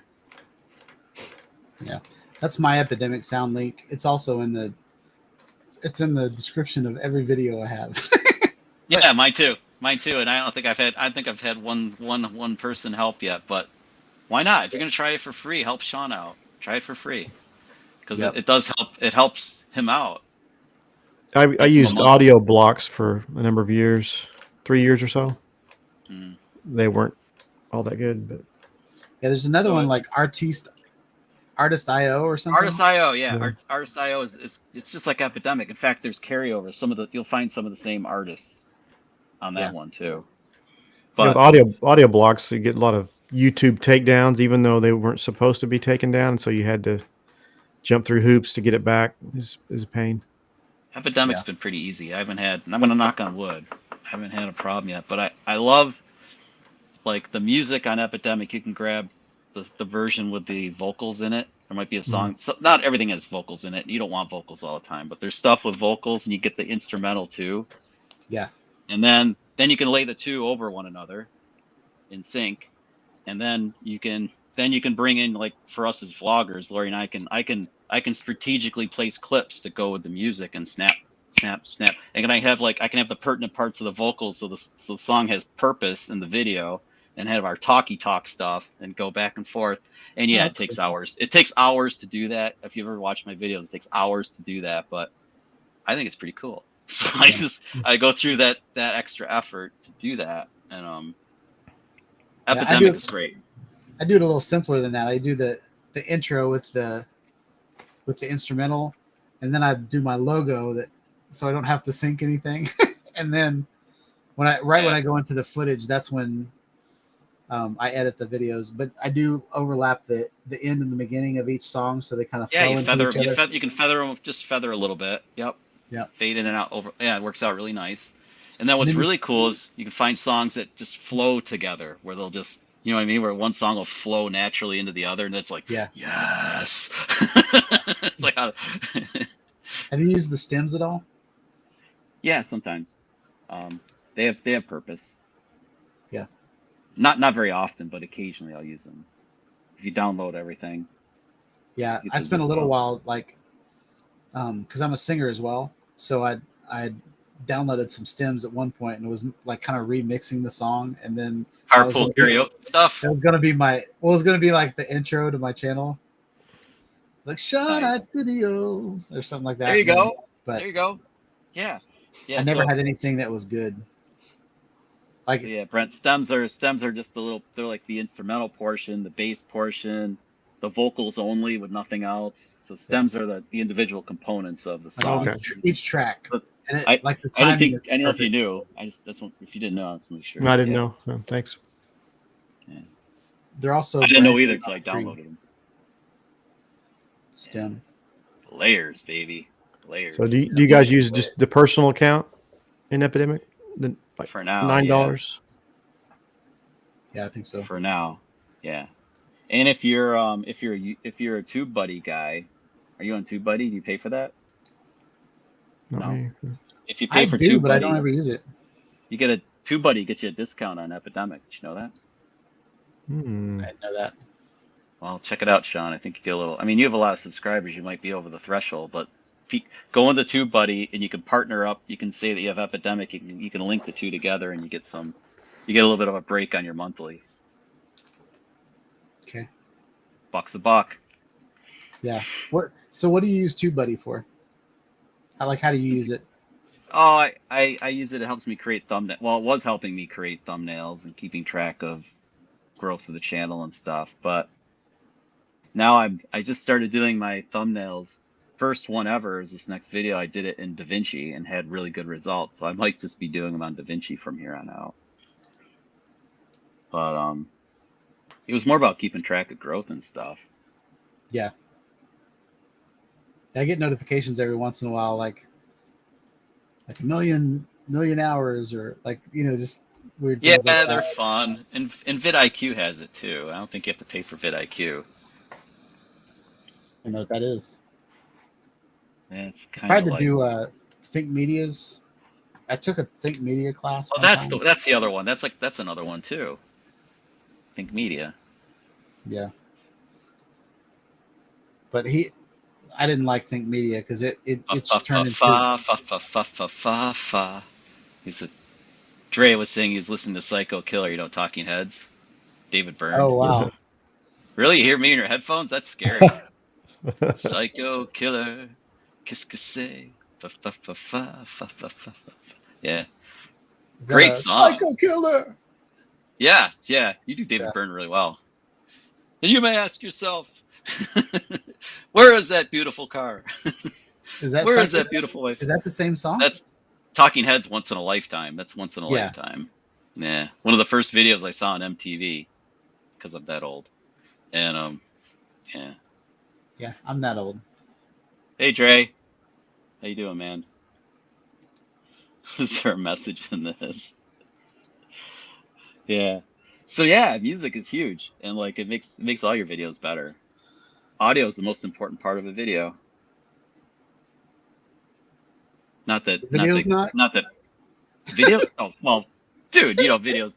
To me, video is just as important as audio. But if you're gonna screw up something, screw up the video. Don't screw up the audio. Oh yeah. You- Yeah, I've been done those told. I've been videos. told by smarter people than me. Keith, are you watching? Keith of the K Spot. He told me this, and he's right. People will not tolerate bad audio, but they will tolerate moments of bad video. So Yeah. you want to get your audio spot on. It's important. And sometimes it just ain't possible. Yeah. Like when you're wearing a Osmo Action on your head because the guide at the bear expedition tells you that all your gear has to go into your backpack. So then the GoPro goes on your head, and you get what you get. Yeah, that'll have meaning in a few weeks probably. But All right. so. Y'all. Well, dudes, I gotta put on my PJs. Sean's got to go. I gotta pee. I gotta pay. Well, I gotta pee now. I didn't have to until you said that, and then all of a sudden, like, dang. Here, you can have a cup. You can have my Chuck cup. Remember that show? You can have. I love that show. Buy more. Yep, that's cool. Yeah. All right. Well, I'm gonna get you guys off the screen and say goodnight, everybody. Thanks. So thanks, Sean. Thanks for having me on, Hey, man. Sean. happy Later, holidays. Chuck. Y'all. Nice hooking up with you, Brett. All right. Take care. All right, y'all. I'm gonna go to bed.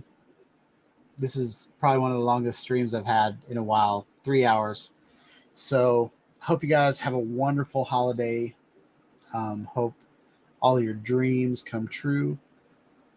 I don't know what I'm saying right now. I'm just kind of rambling. But hope you guys like this video, this live stream. Go ahead and support Chuck, support Brent, support all the people in the chat. Go to everybody's channels and subscribe. If you haven't joined the club, go ahead and join the club and join in the contests and the fun we have over there. But yeah, please like, subscribe to the channel. Click on the bell for notifications next time I do a live stream. Every once in a while, I do videos too now on drones, action cameras, regular cameras, and live streams. Have a wonderful night, y'all. Peace out.